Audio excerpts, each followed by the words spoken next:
మనము మార్కు సువార్తని క్రమంగా ధ్యానిస్తూ ఉన్నాం కాబట్టి ఈరోజు మనము మార్కు సువార్త 1వ అధ్యాయం 40వ వచనం నుండి 45వ వచనం వరకు ధ్యానించబోతా ఉన్నాం. గత వారం 29వ వచనం నుండి 39వ వచనం వరకు ధ్యానించాం. ఈ వారం 40వ వచనం నుండి 45వ వచనం వరకు ధ్యానించబోతా ఉన్నాం. మార్కు సువార్త 1వ అధ్యాయం తీస్తారా? ప్రతి ఒక్కరు కూడా బైబిల్ తీయగలిగిన వాళ్ళు తీసి చదవడానికి ప్రయత్నం చేయండి. 32వ పేజీ, నూతన నిబంధన 32వ పేజీ, 40వ వచనం నుండి 45వ వచనం వరకు మనం ఈరోజు ధ్యానించబోతా ఉన్నాం. నేను ఒకసారి చదువుతాను, మీరు జాగ్రత్తగా అర్థం చేసుకోవడానికి ప్రయత్నం చేయండి. ఒక కుష్ఠరోగి ఆయన యొద్దకు వచ్చి ఆయన ఎదుట మోకాళ్ళుని, నీకిష్టమైతే నన్ను శుద్ధునిగా చేయగలవని ఆయనతో చెప్పి ఆయనను వేడుకొనగా ఆయన కనికరపడి చెయ్యి చాపి వానిని ముట్టి, నాకిష్టమే, నీవు శుద్ధుడవు కమ్మని వానితో చెప్పెను. వెంటనే కుష్ఠరోగము వారిని విడిచెను గనుక వాడు శుద్ధుడాయను. అప్పుడు ఆయన, ఎవనితోనూ ఏమీ చెప్పకు సుమి, కానీ నీవు వెళ్ళి వారికి సాక్ష్యార్థమై నీ దేహమును యాజకునికి కనపరుచుకొని నీవు శుద్ధుడవైనందుకు మోషే నియమించిన కానుకలను సమర్పించుమని వానికి ఖండితముగా ఆజ్ఞాపించి వెంటనే వానిని పంపివేశను. అయితే వాడు వెళ్ళి దానిని గూర్చి విస్తారముగా ప్రకటించుటకును ఆ సంగతి ప్రచురము చేయుటకును ఆరంభించెను. కనుక ఆయన ఇక పట్టణములో బహిరంగముగా ప్రవేశింపలేక వెలుపల అరణ్య ప్రదేశములలో నుండెను. నలుదిక్కుల నుండి జనులు ఆయన యొద్దకు వచ్చుచుండిరి. ప్రార్థిద్దాం. మా పరమ తండ్రి, మీకు వందనాలు. నీవు మమ్మల్ని స్వస్థపరిచే దేవుడవు, నీవు మా స్థితిని బాగుగా అర్థం చేసుకున్న దేవుడవు, నీవు మాత్రమే మమ్మల్ని విడిపించగలిగిన దేవుడవు, నీవు మాత్రమే నిరీక్షణ లేని ఈ జీవితానికి నిరీక్షణ అయ్యున్న దేవుడవు. అందును బట్టి మీకు స్తుతులు చెల్లిస్తున్నాం. మా జీవితానికి మీరు ఉన్నందుకే స్తుతులు చెల్లిస్తున్నాం. మా జీవితంలో మీరు జరిగిస్తున్న ప్రతి మార్పు కొరకే మీకు స్తుతులు చెల్లిస్తున్నాం. మా జీవితాన్ని మీకు సమీపముగా నడిపిస్తున్నందుకే మీకు స్తుతులు చెల్లిస్తూ, ఇదిగో ఈ వాక్య భాగం మాకు ఎంతో ప్రయోజనకరం చేయమని, ఎన్నో ఆధ్యాత్మిక సత్యాలు మేము నేర్చుకొని మిమ్మల్ని మహిమపరచుటకు సహాయము చేయమని ప్రార్థన చేస్తూ మా ప్రభు అయిన యేసు నామములో ప్రార్థిస్తున్నాము తండ్రి, ఆమేన్. అలెగ్జాండర్ అనే గొప్ప చక్రవర్తి, గొప్ప రాజు, క్రీస్తుకు పూర్వం 4వ శతాబ్దంలో ప్రపంచాన్నంతా జయించాడు. అప్పట్లో ఏ ప్రాంతాలు రాజ్యాలుగా పిలువబడుతూ ఉన్నాయో వాటన్నిటినీ ఆయన గెలిచాడు. అయితే ఎంతో సంపదను సంపాదించాడంట. రాజ్యాలను గెలవగలిగాడు కాబట్టి ఆయనకు ఎంతో సంపద కూడా వచ్చి ఉంటుంది. కొంతకాలం అయిన తర్వాత ఆయన సంపాదించిన సంపదనంతా కూడా తన సైనిక అధికారులకి పంచిపెట్టడం ప్రారంభించాడంట. తన సైనిక అధికారులకు పంచిపెట్టడం ప్రారంభిస్తే వాళ్ళలో ఆ సైనిక అధికారులు ఒక ఆయన ఇలా అడిగాడంట. ఏమని అడిగాడంటే, సార్, మీరు చాలా సంపదని సంపాదించారు, ఎందుకు మీరు మొత్తం ఇతరులకు పనిచేస్తూ ఉన్నారు? మీకోసం ఏమీ ఉంచుకోకుండా ఎందుకు పనిచేస్తున్నారు? మీకు ఏమీ లేకపోతే కష్టతరమైన పరిస్థితులు మీకు వస్తాయి కదా, అప్పుడు మీరు ఏం చేస్తారు? కాబట్టి మీకోసం కొంతైనా ఉంచుకోవాలి కదా అని అడిగాడంట. అప్పుడు ఈ అలెగ్జాండర్ చక్రవర్తి ఏమన్నాడంటే, నేను ఏమీ ఉంచుకోకుండా అంతా పంచిపెట్టేస్తున్నానని నువ్వు ఎందుకు అనుకుంటున్నావు అన్నాడంట ఆ సైనిక అధికారితో. నేను అంతా పంచిపెట్టట్లేదు, నేను నిరీక్షణ తప్ప మిగతా అంతా పంచిపెడుతున్నాను అని అన్నాడంట. సో నాతో సిరి సంపదలు ఉండకపోవచ్చేమో కానీ నిరీక్షణ ఉంది నాకు అన్న మాట ఆయన చివరిగా తెలియపరిచాడంట. ఈరోజు ఈ మార్కు సువార్త 40వ వచనం నుండి 1వ అధ్యాయం 40వ వచనం నుండి 45వ వచనం వరకు మనం నేర్చుకోబోతున్న ప్రాముఖ్యమైన సత్యం ఏంటంటే, పాఠం ఏంటంటే, యేసు ప్రభువే మన నిరీక్షణ, యేసు ప్రభువే నీ ఆశాజ్యోతి, యేసు ప్రభువే నీ నిరీక్షణ. జీవితంలో అన్నీ ఉన్నా నిరీక్షణ లేకపోతే జీవితం మీద ఆశ అస్సలు ఉండదు. చాలామంది చెప్తూ ఉంటారు కదా మనకు, ఏమని తెలుసా, ఎందుకు బ్రతకాలా అంటుంటారు. ఇప్పుడు విన్నారా మీరు ఈ పదం? దేనికోసం బ్రతకాలి మేము అంటూ ఉంటారు. అంటే ఏమని అర్థం? వాళ్ళకి చేతిలో డబ్బులు లేవా? డబ్బులు ఉన్నాయి. ఇళ్ళు లేవా? ఉంది. కుటుంబీకులు లేరా? ఉన్నారు. ఆస్తిపాస్తులు లేవా? ఉన్నాయి. అన్నీ ఉన్నాయి. మరి చాలామంది చెప్తున్నమాట ఎందుకు బ్రతకాలా అన్న మాటను మనం వింటూ ఉంటాం. అలా వింటున్నప్పుడు మనం అర్థం చేసుకోవాల్సిన విషయం ఏంటి? వాళ్ళ జీవితంలో అన్నీ ఉన్నా నిరీక్షణ లేదు. జీవితం పట్ల ఆశ లేదు. బ్రతకాలన్న ఆశ లేదు. అంటే ఏమర్థమవుతుంది? ఎన్ని ఉన్నా మనిషి జీవితానికి నిరీక్షణ కోల్పోతే నిరీక్షణ మనం తిరిగి మరలా సంపాదించలేం అని గుర్తుపెట్టుకోండి. ఎన్ని ఉన్నా మనకు అవన్నీ నిరీక్షణ ఇవ్వవు. మనం ఏం చేస్తాం? నా చేతిలో డబ్బులు ఉన్నాయి కాబట్టి నాకే ఇబ్బంది లేదు, నాకే కష్టం లేదు, నాకే దిగులు లేదు, ఆ డబ్బులు నన్ను బ్రతికించేస్తాయి అనుకుంటా. నాకు ఆరోగ్యం ఉంది, నాకు ఇంకే ఇబ్బంది లేదు, నేను సంతోషంగా బ్రతికేయగలను అనుకుంటాం. ఎక్కువ కాలం ఆ డబ్బులు మనతో ఉండవని చాలాసార్లు మనం భావించాం. ఎక్కువ కాలం ఆ ఆరోగ్యం మనతో ఉండదని చాలాసార్లు మనము భావించాం. అయితే ఈరోజు మనం ఇటువంటి పరిస్థితుల్లో, అంటే నిరీక్షణ లేని స్థితిలో, జీవితం మీద ఆశను కోల్పోయిన స్థితిలో ఒక వ్యక్తి యేసు ప్రభు దగ్గరికి వచ్చి ఎలా తన జీవితాన్ని ధన్యకరంగా మార్చుకున్నాడో మనం ఈరోజు చూడబోతా ఉన్నాం. నేను మరలా మీకు గుర్తు చేస్తున్నా. ఇలాగ బ్రతుకు మీద ఆశలు కోల్పోయిన ఒక వ్యక్తి, జీవితం మీద ఆశలు కోల్పోయిన ఒక వ్యక్తి నిరీక్షణ లేని స్థితిలో, ఎందుకు అతనికి బ్రతుకు మీద ఆశలు కోల్పోయింది, బ్రతుకు మీద ఆశలు ఎందుకు పోయినాయి, ఎందుకు అతనికి జీవితంలో బ్రతకాలన్న ఆశ లేదు, ఏం జరిగిందో నేను మీకు వివరంగా తెలియజేస్తాను ముందున్న సమయంలో. అలాగా బ్రతుకు మీద ఆశను కోల్పోయిన వ్యక్తి యేసు ప్రభు దగ్గరికి వచ్చిన తర్వాత ఎలా బ్రతకాలని ఆశపడ్డాడో, బ్రతుకు పట్ల ఒక నిరీక్షణను ఎలా కలిగి ఉన్నాడో, అతని జీవితంలో ఏం జరిగిందో ఈరోజు మనం చూడబోతా ఉన్నాం. జాన్ వెస్లీ అనే సేవకుడు ఇలా అన్నాడు. ఏమన్నాడంటే, మంచి రోజులు ముందున్నాయి అన్నాడు. The best is at to come అన్నాడు. మంచి రోజులు ముందున్నాయి అని అన్నాడు. మరొక సేవకుడు డైలీ బ్రెడ్ అనే ప్రతిదినము దేవుని జీవాహారం, జీవవాక్యం అనే సంస్థ ఒకటి ఉంది. డైలీ బ్రెడ్ అనే సంస్థ. ఆ సంస్థ వాళ్ళు ఏమన్నారంటే, నీ జీవితం చాలా చెడ్డగా ప్రారంభించబడి ఉండవచ్చు, నీ జీవితం చాలా చెడ్డగా ప్రారంభించబడి ఉండొచ్చు, అలాగే ముగించబడాల్సిన అవసరం లేదు అన్నారు. నీ జీవితం చాలా చెడుగా ప్రారంభించబడి ఉండొచ్చు, కానీ చెడుగానే ముగించబడాల్సిన అవసరం లేదు అని అన్నారు. చాలా శ్రేష్టమైన రీతిలో నీ జీవితాన్ని ముగించుకోవచ్చు అన్నారు. దాన్ని నేను ఇంగ్లీష్లో కూడా చెబుతాను. You may had a bad start in your life, but you need not have a bad ending అన్నాడు. ఏమన్నారంటే, మరలా గుర్తు చేస్తున్నా, నీ జీవితాన్ని చెడుగా నీవు ప్రారంభించే ఉండవచ్చు, కానీ చెడుగా నేను ముగించాల్సిన అవసరం లేదు. శ్రేష్టమైన రీతిలో కూడా నీ జీవితాన్ని మార్చుకొని ముగించుకోవచ్చు అని దాని అర్థం.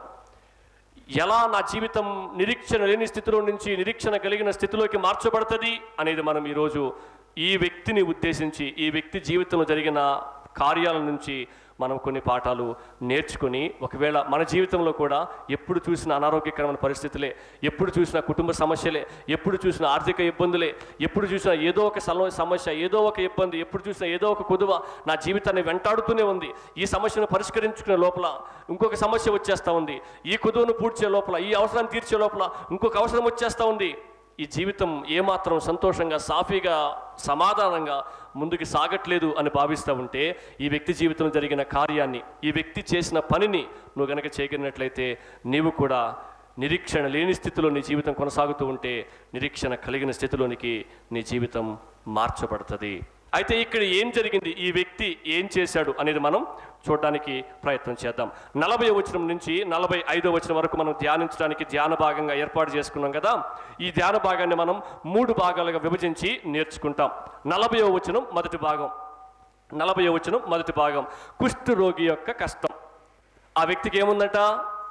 కుష్ఠరోగం ఉంది. ఆ వ్యక్తికి ఎంత కష్టం వచ్చిందో నేను మీకు వివరిస్తాను. మొదటి పాయింట్ ఏంటంటే కుష్ఠరోగి యొక్క కష్టం, 40వ వచనం మనం చూస్తాం. రెండవ పాయింట్ ఏంటంటే కరుణామయుని యొక్క కనికరం, దేవుని యొక్క కనికరం, కరుణామయుని యొక్క కనికరం, 41వ వచనం, 42వ వచనం. ఇది రెండవ భాగం. మూడవ భాగం ఏంటంటే ఖండితమైన కట్టడ, ఖండితమైన ఆజ్ఞ, దేవుని యొక్క ఆజ్ఞ, 43వ వచనం, 44వ వచనం, 45వ వచనం. 3 భాగాలు చెప్పాను కదా. నేర్చుకుపోయే అంశం ఏంటి? యేసు క్రీస్తే, యేసు ప్రభువే మన నిరీక్షణ. యేసు ప్రభువే మన నిరీక్షణ. దీంట్లో మనం 3 విషయాలు నేర్చుకోబోతున్నాం. మొదటి విషయం ఏంటి? కుష్ఠరోగి యొక్క కష్టం. ఆ వ్యక్తికి ఏ రోగం ఉందంట? కుష్ఠరోగం ఉంది. ఆ వ్యక్తికి ఎంత కష్టం వచ్చిందో, ఎందుకు అంత కష్టం ఎదురైందో ఆ వ్యక్తికి మనం ధ్యానించేటప్పుడు నేర్చుకుంటాం. రెండో పరిస్థితి ఏంటి? అతని కుష్ఠరోగంలో కరుణామయుడైన దేవుడు అతనిపై కనికరాన్ని చూపాడు. 41వ వచనం, 42వ వచనం. మూడవది ఏంటి? కరుణామయుడైన దేవుడు కనికరాన్ని చూపి కనికరంతో పాటు కట్టడను కూడా ఇచ్చాడు. అంటే ఏమర్థం? ఆజ్ఞ కూడా ఇచ్చాడు. అర్థమైన ఖచ్చితమైన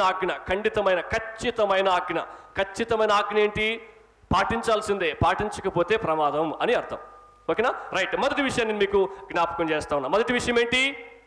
కుష్ఠరోగి యొక్క కష్టం. చదువుతున్నా చూడండి. ఒక కుష్ఠరోగి ఆయన ఎద్దకు వచ్చి ఆయన ఎదుట మోకాళ్ళుని.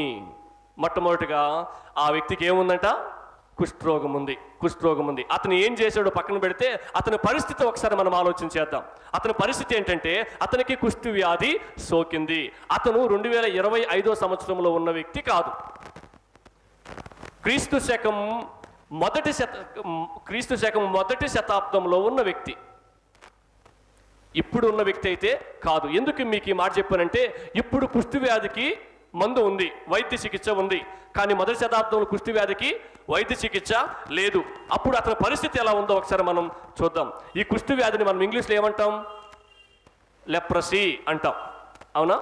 ఈ లెప్రసీ అన్న మాట గ్రీక్లో లెప్రోస్ అన్న పదాన్ని వాడబడింది. లెప్రోస్ అంటే అర్థం ఏంటంటే చర్మము పొలుసులుగా ఊడుట అని అర్థం. మీరు కుష్ఠ వ్యాధి సోకిన వ్యక్తిని కనుక గమనిస్తే ఆ వ్యక్తికి శరీరంలో స్పర్శ ఉండదు, గిచ్చినా సురుకు పుట్టదు, కాల్చినా కాలు తగలబడిపోతున్నా, చేయి తగలబడిపోతున్నా, కరిగిపోతున్నా అతనికి ఏమాత్రం మంట పుట్టదు. కాల్లో చీల గుచ్చుకున్నా, కాల్లో గాజు పెంకు గుచ్చుకున్నా, ముళ్ళు గుచ్చుకున్నా దానితోనే అలా నడిచేస్తాడు ఆయన. మనమైతే నడవలేం, చాలా నొప్పి పడుతుంది, అసలు అడుగు కూడా పెట్టలేం. కానీ వాళ్ళు కాళ్ళలో చీల గుచ్చుకుని ఉన్నా నడిచేయగలరు. ఎప్పుడు తెలుస్తుంది కాల్లో చీలగుచ్చుకుందని అంటే సెప్టిక్ అంతా అయిపోయిన తర్వాత, కాలంతా వాపు వచ్చేసిన తర్వాత, సెప్టిక్ అవడం అంటే కాలంతా కుళ్ళిపోయిన తర్వాత, డాక్టర్ కాలు తీసేయాలనే పరిస్థితులు చెప్పిన తర్వాత అతనికి కాళ్ళు చీలగుచ్చుకుంది, నా కాలు సెప్టిక్ అయిపోయింది అని తెలుస్తుంది. అంటే కుష్ఠవ్యాధి యొక్క పరిస్థితి చాలా ఘోరమైన పరిస్థితి. అయితే ఆ దినాలలో అన్ని వ్యాధుల కంటే భయంకరమైన వ్యాధిగా కుష్ఠవ్యాధి పరిగణింపబడేది. మనం ఎలా పిలుస్తాం ఆ కుష్ఠవ్యాధిని? గుర్తుందా మీకు ఆ పదం? కుష్ఠవ్యాధిని పెద్దవాళ్ళు ఏమని పిలిచేవాళ్ళు? పెద్ద రోగం అని పిలిచేవాళ్ళు. అంటే ఏమని అర్థం? అంతకంటే పెద్ద రోగం ఇంకొకటి లేదు, ఇదే అన్నిటికంటే పెద్ద రోగం అని అర్థం. పెద్ద రోగం అంటే బూతు కాదది, మంచి పదమే. అన్నిటికంటే పెద్దది, అన్నిటికంటే పెద్ద రోగం కాబట్టి పెద్ద రోగం అని పిలిచేవాళ్ళు. ఆ దినాల్లో అయితే ఇది ఇంకా చాలా భయంకరమైంది, చాలా పెద్దది. ఎంత పెద్దదంటే గుర్తుపెట్టుకోండి, మరణం తర్వాత స్థానం కుష్ఠరోగానికి ఇచ్చేవాళ్ళు అంట వాళ్ళు. అంటే చావుకి ఎంత భయపడతారో కుష్ఠవ్యాధికి కూడా అంత భయపడేవాళ్ళు. చావు విషయంలో వాళ్ళు ఎంత జాగ్రత్తగా ఉంటారో కుష్ఠవ్యాధి విషయంలో కూడా అంత జాగ్రత్తగా ఉండేవాళ్ళు. చావుని వాళ్ళు ఎంత సీరియస్గా తీసుకుంటారో కుష్ఠవ్యాధిని కూడా అంత సీరియస్గా తీసుకునేవాళ్ళంట. అయితే ఇప్పుడు ఈ కుష్ఠరోగి ఎవరు అని దాని గురించి మనం ఆలోచన చేద్దాం. కుష్ఠరోగి ఎవరు అని ఆలోచన చేస్తే చాలా గొప్ప పాఠాలు మనం నేర్చుకోవచ్చు. ఈ కుష్ఠరోగి ఎవరు అంటే ఒక అపవిత్రుడు. లేవీకాండం 13వ అధ్యాయం 43వ వచనంలో మనం ఈ మాటని చూస్తారు ఒకసారి. లేవీకాండం 13వ అధ్యాయం 45వ వచనం చదవండి ఒకసారి. లేవీకాండం 13వ అధ్యాయం 45వ వచనం.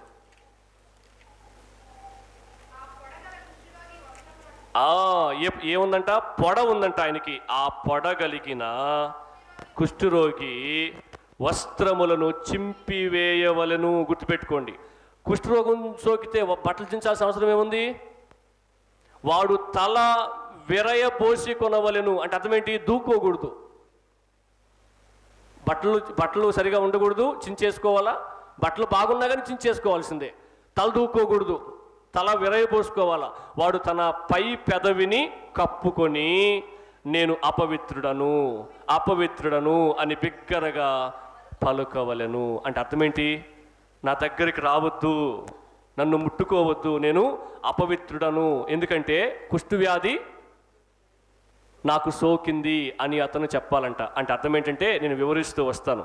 అతడు అపవిత్రుడు అని మనకు స్పష్టంగా అర్థమవుతా ఉంది. ఆ రోజుల్లో ఇలా భావించేవాళ్ళంట. ఏమని తెలుసా? వీడు ఎంత పాపం చేసి ఉంటేనే కానీ వీడికి రోగం రాలేదు, వచ్చిండేది అంటారంట. ఈ రోజుల్లో కూడా ఆ భావన. ఎవరికైనా ఏమైనా ఇబ్బంది కలిగినప్పుడు ఏం పాపం చేశారో ఈ గతి పట్టింది అంటారు. మనుషులలో మానవత్వం చచ్చిపోయింది, మనుషులలో ప్రేమతత్వం చచ్చిపోయింది, మనుషులలో జాలి గుణం చచ్చిపోయింది, మనుషులలో అయ్యో అని కనికరపడే గుణం చచ్చిపోయింది. అందుకని కనికర పడాల్సిన మనిషి, జాలి చూపాల్సిన మనిషి ఏం చేస్తున్నారు తెలుసా? నిందలు మోపుతూ శాపనార్థాలు పెడుతున్నారు. అదే కదా అర్థం. ఇక మన భారతదేశం యొక్క సాంప్రదాయాన్ని మనం ఆలోచన చేస్తే వాళ్ళ కర్మ వాళ్ళు అలా చావాల్సిందే అని వాళ్ళ నమ్మకం, వాళ్ళ విశ్వాసం అది. ఒకవేళ వాళ్ళు ఈ జన్మలోనే వాళ్ళ కర్మని అనుభవించకపోతే వచ్చే జన్మలో వాళ్ళ కుక్కగానో పిచ్చిగానో పుడతారని వాళ్ళ నమ్మకం. అందుకని వాళ్ళు ఈ జన్మలోనే వాళ్ళు చేసిన పాపానికి తగిన శిక్ష అనుభవించాల్సిందే. మదర్ తెరెసా భారతదేశానికి వచ్చేటప్పుడు కలకత్తా నగరంలో రోడ్ల పక్కన అంతా కుష్ఠరోగులేనంట. ఒక్కరు కూడా వాళ్ళని పట్టించుకునే వాళ్ళు కాదంట. ఒకవేళ పట్టించుకునే ప్రయత్నం చేస్తే పట్టించుకోకూడదు అనేవాళ్ళంట. ఎందుకు తెలుసా? ఒకవేళ మనం పట్టించుకొని వాళ్ళ వ్యాధి నయం చేసే ప్రయత్నం చేస్తే వాళ్ళు వచ్చే జన్మలో మానవ జన్మత పుట్టరు అని భావించేవాళ్ళంట. అది మన భారతదేశం యొక్క సాంప్రదాయం. ఇది ఇంకా చాలా ఘోరంగా ఉందిలేండి. అది మనకు అవుట్ ఆఫ్ కాంటెక్స్ట్. అందుకని మనం దాని జోలికి వెళ్ళం. మొదటగా ఈ కుష్ఠరోగి ఎవడు అంటే ఈయన యొక్క అపవిత్రుడు. అతను తలదూకోవడానికి వీల్లేదు, సరైన బట్టలు వేసుకోవడానికి వీల్లేదు. ఒకవేళ బట్టలు వేసుకుంటే బట్టలు చింపుకుని తిరగాలి. ఎందుకంటే కుష్ఠవ్యాధి అంటువ్యాధి కాబట్టి దూరం నుంచే ఒక వ్యక్తి చూసి ఓహో ఇతను సరిగా తలదూకోలేదంటే, తల చెరుపుకున్నాడంటే, బట్టలు చినిగిపోయి ఉన్నాయంటే ఇతనికి కుష్ఠవ్యాధి సోకుందని చెప్పి దూరం నుంచే ప్రజలు గమనించి వాళ్ళ దగ్గర కూడా వెళ్లకుండా ఉండడానికి కుష్ఠవ్యాధి సోకిన వ్యక్తులు తల చెరుపుకుని ఉండాలి, బట్టలు చింపుకొని ఉండాలి అని అర్థం. ఈయన అపవిత్రుడు. ఈయనకి పాపం ఎంత కష్టం వచ్చిందో ఈ కుష్ఠవ్యాధి సోకిన వ్యక్తికి. రెండవది చూడండి, ఇతను ఒక అంటరానివాడు. ఇతను యొక్క అంటరానివాడు. కుష్ఠరోగం రాగానే అతన్ని ఊరు నుండి వెలేసేవాళ్ళంట. ఈ రోజుల్లో కుష్ఠరోగం వచ్చినప్పుడు ఉంటాయా? కుష్ఠరోగ వ్యాధికి హాస్పిటల్ ఉన్నాయా? ఉన్నాయి. ఇళ్ల మధ్య తిరగొచ్చా? వాళ్ళు తిరగొచ్చు. వాళ్ళకి మనం అన్నం పెట్టొచ్చా? పెట్టొచ్చు. కానీ ఆ రోజుల్లో మాత్రం ఊరి అవతలకు వెలేసేసేవాళ్ళంట. అంటే వాళ్ళు ఇంక ఊరిలోకి రావడానికి లేదు. నేను కొన్ని విషయాలు చెప్తే మీరు ఆశ్చర్యపోతారు. నేను తెలుసుకున్నా ఉన్నప్పుడు నేను కూడా చాలా ఆశ్చర్యపోయినా. కుష్ఠవ్యాధి ఎంత ప్రమాదకరంగా ఆ రోజుల్లో ఉండింది అని. ఇతను ఒక అంటరానివాడు. అతని నివాసం అడవులోనే, అంటే ఊరవతలే, పొలాల్లోనే. ఇంకెప్పటికీ అతను ఊర్లోకి రావడానికి అవకాశం లేదు, ఎవరిని ముట్టడానికి కూడా అవకాశం లేదు. కుష్ఠవ్యాధి సోకిన తర్వాత అతన్ని ఎవరు ముట్టుకోరు, అతను ఎవరిని ముట్టుకోవడానికి వీలు లేదు, ఊర్లో ఉండడానికి వీలు లేదు, బిడ్డల్ని ఎత్తుకోవడానికి లేదు, బిడ్డల్ని ముద్దాడడానికి లేదు, కుటుంబీకులతో కలిసి కూర్చోడానికి లేదు, కుటుంబీకులతో కలిసి భోజనం చేయడానికి లేదు, కుటుంబీకులతో కలిసి నిద్రపోవడానికి లేదు. ఎంత ఘోరమైన పరిస్థితి కుష్ఠవ్యాధి సోకిన వ్యక్తికి వచ్చింది చూడండి. అతను అంటరాని వాడిగా పరిగణింపబడేవాడు. ఊరిలో నుంచి, సమాజంలో నుంచి అతను వెలివేయబడేవాడు. ఇంకా అతనితో మాట్లాడేది ఎవరు? అతన్ని పట్టించుకునేది ఎవరు? అతనికి అన్నం పెట్టేది ఎవరు? అతనికి నీళ్ళు ఇచ్చేది ఎవరు? అతను ఎక్కడ నిద్రపోవాలి? కనీసం వెలుతురుందా అతను నిద్రపోవడానికి? మనకున్న సౌకర్యాలన్నీ అతనికి ఉన్నాయా లేదా అని ఆలోచన చేస్తే ఒక్క సౌకర్యం కూడా లేదు. ఎంత కష్టతరమైన పరిస్థితుల్లో ఆ కుష్ఠరోగి ఉన్నాడో మనం ఆలోచన చేయొచ్చు. మూడవది, ఈ కుష్ఠరోగి ఎవరు అంటే అంతమైపోయినవాడు. అంతమైపోయినవాడు అంటే మనం ఏమర్థం చేసుకుంటాం? చనిపోయినవాడు అని భావిస్తాం. కుష్ఠవ్యాధి సోకినా అతను బతికే ఉన్నాడు, కానీ ప్రజల దృష్టిలో అతను చచ్చిపోయిన వాడితో సమానం అంట. గమనించండి, అతని కుష్ఠవ్యాధి సోకింది కదా, అతను ఇంక ఊర్లో ఉండడానికి లేదు కదా, గ్రామంలో నుంచి బయటికి వెలివేయబడాడు కదా. వెలివేయబడిన తర్వాత ఇక అతను చనిపోయేదాకా ఊర్లోకి రాకూడదంట. ఇంక ఎప్పటికీ అతను ఊర్లోకి రావడానికి లేదు. చనిపోయేంత వరకు ఊర్లో ఇంక అడుగు పెట్టడానికి లేదు. ఆశ్చర్యకరమైన సంగతి చెప్పనా? ఒకవేళ అతను క్రైస్తవుడైతే, చర్చికి వస్తూ అతనికి కుష్ఠవ్యాధి సోకి ఉంటే, ఆ రోజుల్లో మొదటి శతాబ్దంలో ఏం చేసేవాళ్ళు తెలుసా క్రైస్తవులు? అతను బ్రతికుండగానే భూస్థాపిత కార్యక్రమం ఎలా చేస్తాం? పెట్లు పెడతాం, గొడ్లు చుట్టుతాం, స్నానం చేయిస్తాం, అవునా, సెంటులు చల్లుతాం, పూలు చల్లుతాం, పెట్టి మోసుకుపోయి పూడ్చిపెట్టి వస్తాం కదా. అతను బతికుండగానే మొత్తం చేసేసేవాళ్ళంట. ఎందుకని? అతను చనిపోయిన ఇళ్ళు పూడ్చిపెట్టలేరు కదా, ఇంకా చనిపోయిన కుష్టివ్యాధి ఉంది కదా, ఒంటికి అంటుకుంటుంది. అందుకని అతను బతికుండగానే అతను ఊర్లోంచి బయటికి పంపించేస్తూ ఏం చేసేవాడు తెలుసా? భూస్థాపిత కార్యక్రమాలన్నీ, అంటే మన భాషలో ఏంటంటే అంత్యక్రియలన్నీ బతికుండగానే చేసేసేవాడట. అంటే మన భాషలో ఆదరణ కూడి కూడా చేసి భోజనాలు కూడా తినేసేవాళ్ళని అర్థం. మనిషి బ్రతికుండగానే ఊరి వెలుపలికి వెళ్ళేసిన తర్వాత ఎంత కష్టతరమైన, ఎంత ఘోరమైన పరిస్థితుల్లో ఆ వ్యక్తి వెళ్ళిపోయాడో చూడండి. కుష్టి రోగి అన్న పదం అక్కడ ఉందంతే. ఆ కుష్టి వ్యాధి సోకిన వ్యక్తి యొక్క పరిస్థితి ఆలోచన చేసినప్పుడు ఎంత ఘోరమైన స్థితిలోనికి అతను వెళ్ళిపోయాడో మనకు అర్థమవుతా ఉంది. ఈ కుష్టి వ్యాధి సోకిన వ్యక్తి ఇంకా ఎవరు అనంటే అతను అసాధ్యమైన వ్యాధిగ్రస్తుడు. అసాధ్యమైన వ్యాధిగ్రస్తుడు. ఎందుకు అసాధ్యమైన వ్యాధిగ్రస్తుడు అన్నామంటే, జ్వరం నయం చేసుకోవచ్చు ఈ రోజుల్లో, జలుబు నయం చేసుకోవచ్చు ఈ రోజుల్లో, చిన్న చిన్న ప్రాబ్లమ్స్ అన్నీ కూడా నయం చేసుకోవచ్చు ఈ రోజుల్లో కుష్టి వ్యాధి కూడా నయం చేసుకోవచ్చు. కానీ ఆయన కుష్టి వ్యాధికి సోకిన వ్యక్తి మొదటి శతాబ్దంలో నయము కాని రోగాన్ని ఆయన తెచ్చుకున్నాడు. ఏ రోగం అది? కుష్ఠరోగం. అందుకనే అసాధ్యమైన వ్యాధిగ్రస్తుడు అన్న పదాన్ని వాడారు. ఎందుకంటే ఎవ్వరు ఆ వ్యక్తిని ఇక బాగు చేయలేరు. ఆ వ్యక్తి ఆ కుష్టి వ్యాధితోనే ఇంకా మరణించవలసిందే. సమాజం వెలుపటికి వెళ్ళిపోయి అతనే చనిపోవలసిందే. ఆలోచన చేయండి, ఒకసారి ఆలోచన చేయండి. అతని శరీరం మీద సోకిన ఆ కుష్టి వ్యాధి ద్వారా, అతనికి ఏర్పడిన పుండ్లు ద్వారా, అతనికి ఏర్పడిన ఆ మంట, ఆ బాధ ద్వారా మానసికంగా ఎంత కృంగిపోయాడో అంతకంటే ఎక్కువగా ప్రజలకు దూరమై, కుటుంబీకులకు దూరమై, సంతోషానికి దూరమై, ఆనందానికి దూరమై, నిరీక్షణకు దూరమై అంతకంటే ఎక్కువగా మానసికంగా కృంగిపోయి ఉంటారు. మీకు ఉదాహరణ చెప్పనా? ఎయిడ్స్ వ్యాధి సోకిన వాళ్ళని మీరు గమనించి చూడండి. వాళ్ళు శారీరకంగా పరచబడ్డానికంటే ముందుగా మానసికంగా ఎప్పుడో కృంగిపోయి ఉంటారు. వాళ్ళు మానసికంగా కృంగిపోవడాన్ని బట్టే శారీరకంగా త్వరగా క్షీణించి వారు త్వరగా చనిపోవడానికి కారణమవుతుంది. అర్థమైంది నేనేం చెప్పినాను?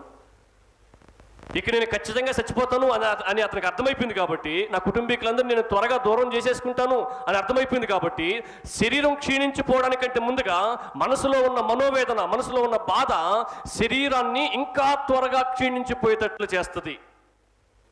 అంటే శరీరానికి పట్టిన రోగం కంటే మనసుకు పట్టిన రోగం ఎక్కువ ప్రమాదకరం అని అర్థం. చాలామందికి ఎంత తిన్నా చెప్పండి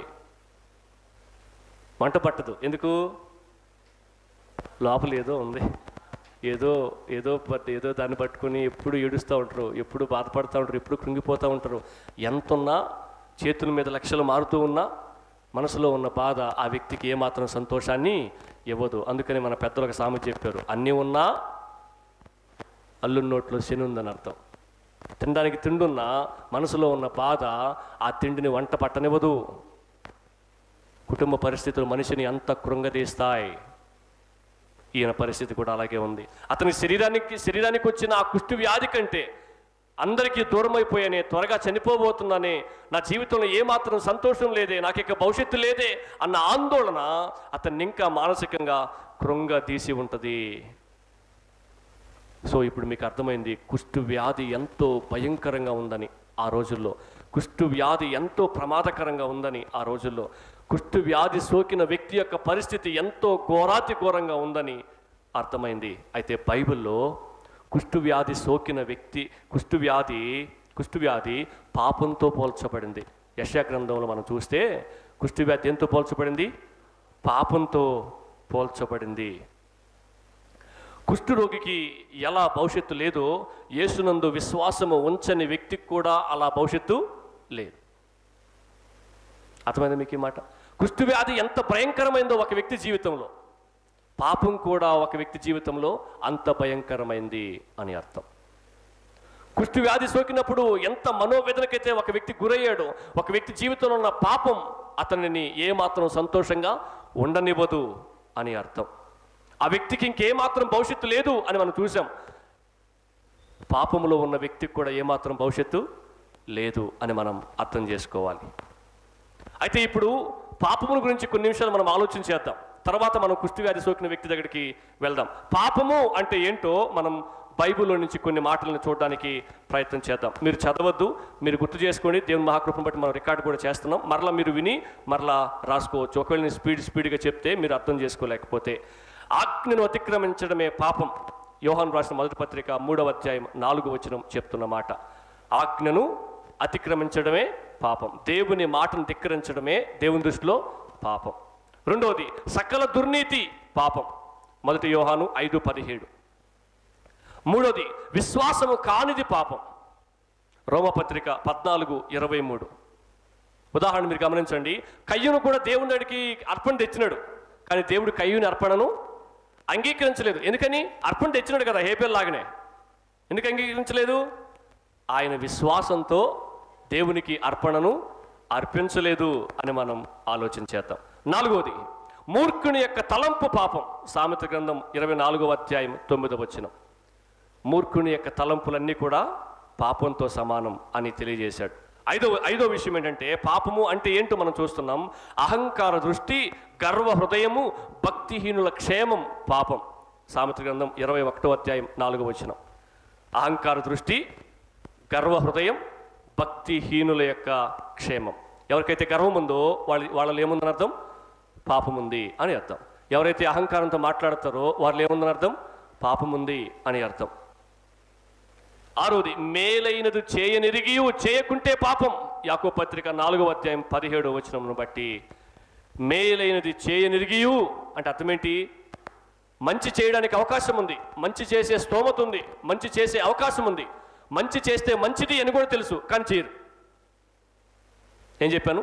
మంచి చేస్తే మంచిది అని కూడా తెలుసు వాళ్ళకి. మంచి చేయాలి, ఇది నా బాధ్యత, ఇది దేవుడిచ్చిన ఆజ్ఞ అని కూడా తెలుసు, కానీ మంచి మాత్రం చేయరు. ఎందుకు చేయరు అంటే మన జీవితంలో ఏముందని అర్థం?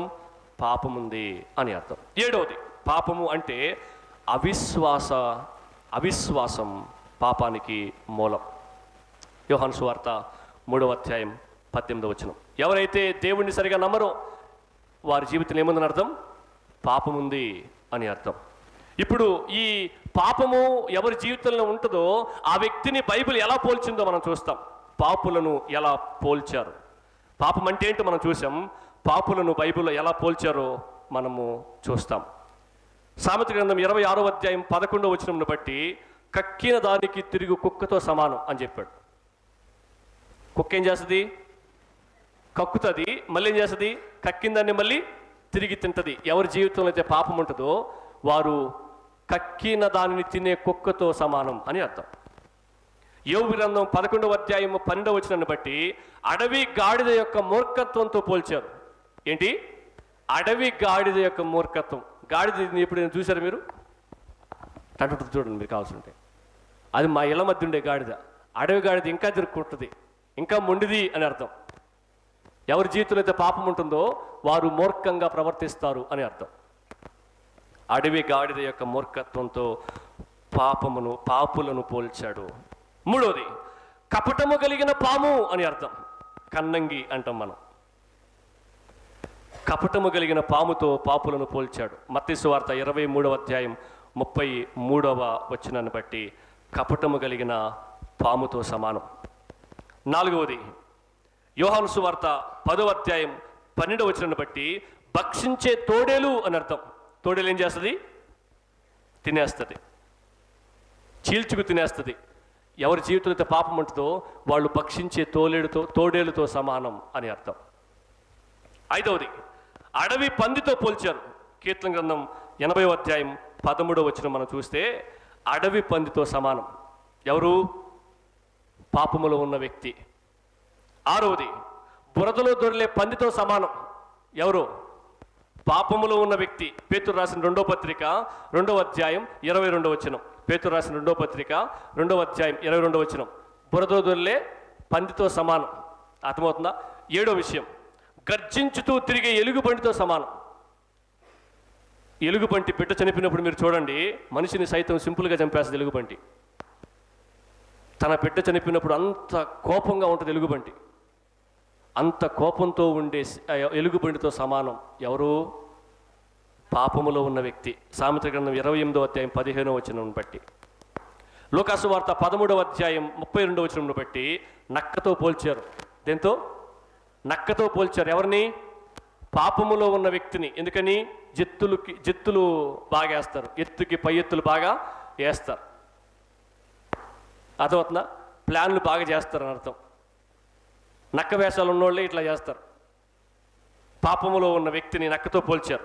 మత్తయి సువార్త 23వ వచనం 23వ అధ్యాయం 33వ వచనంను బట్టి, మత్తయి 23:33 విషపూరితమైన మిడునాగుతో సమానం. నాగుపామే ప్రమాదం, మిడునాగు, కోడినాగు అంటాం కదా మనం, అంత ప్రమాదం. విషపూరితమైన మిడునాగుతో పోల్చారు. ఎవరిని? పాపములో ఉన్న వ్యక్తిని. యెషయా గ్రంథం 53వ అధ్యాయం 6వ వచనంను బట్టి తెలివి లేని గొర్రెతో పోల్చారు. యెషయా గ్రంథం 53:6వ వచనం బట్టి తెలివి లేని గొర్రె. ఎందుకని?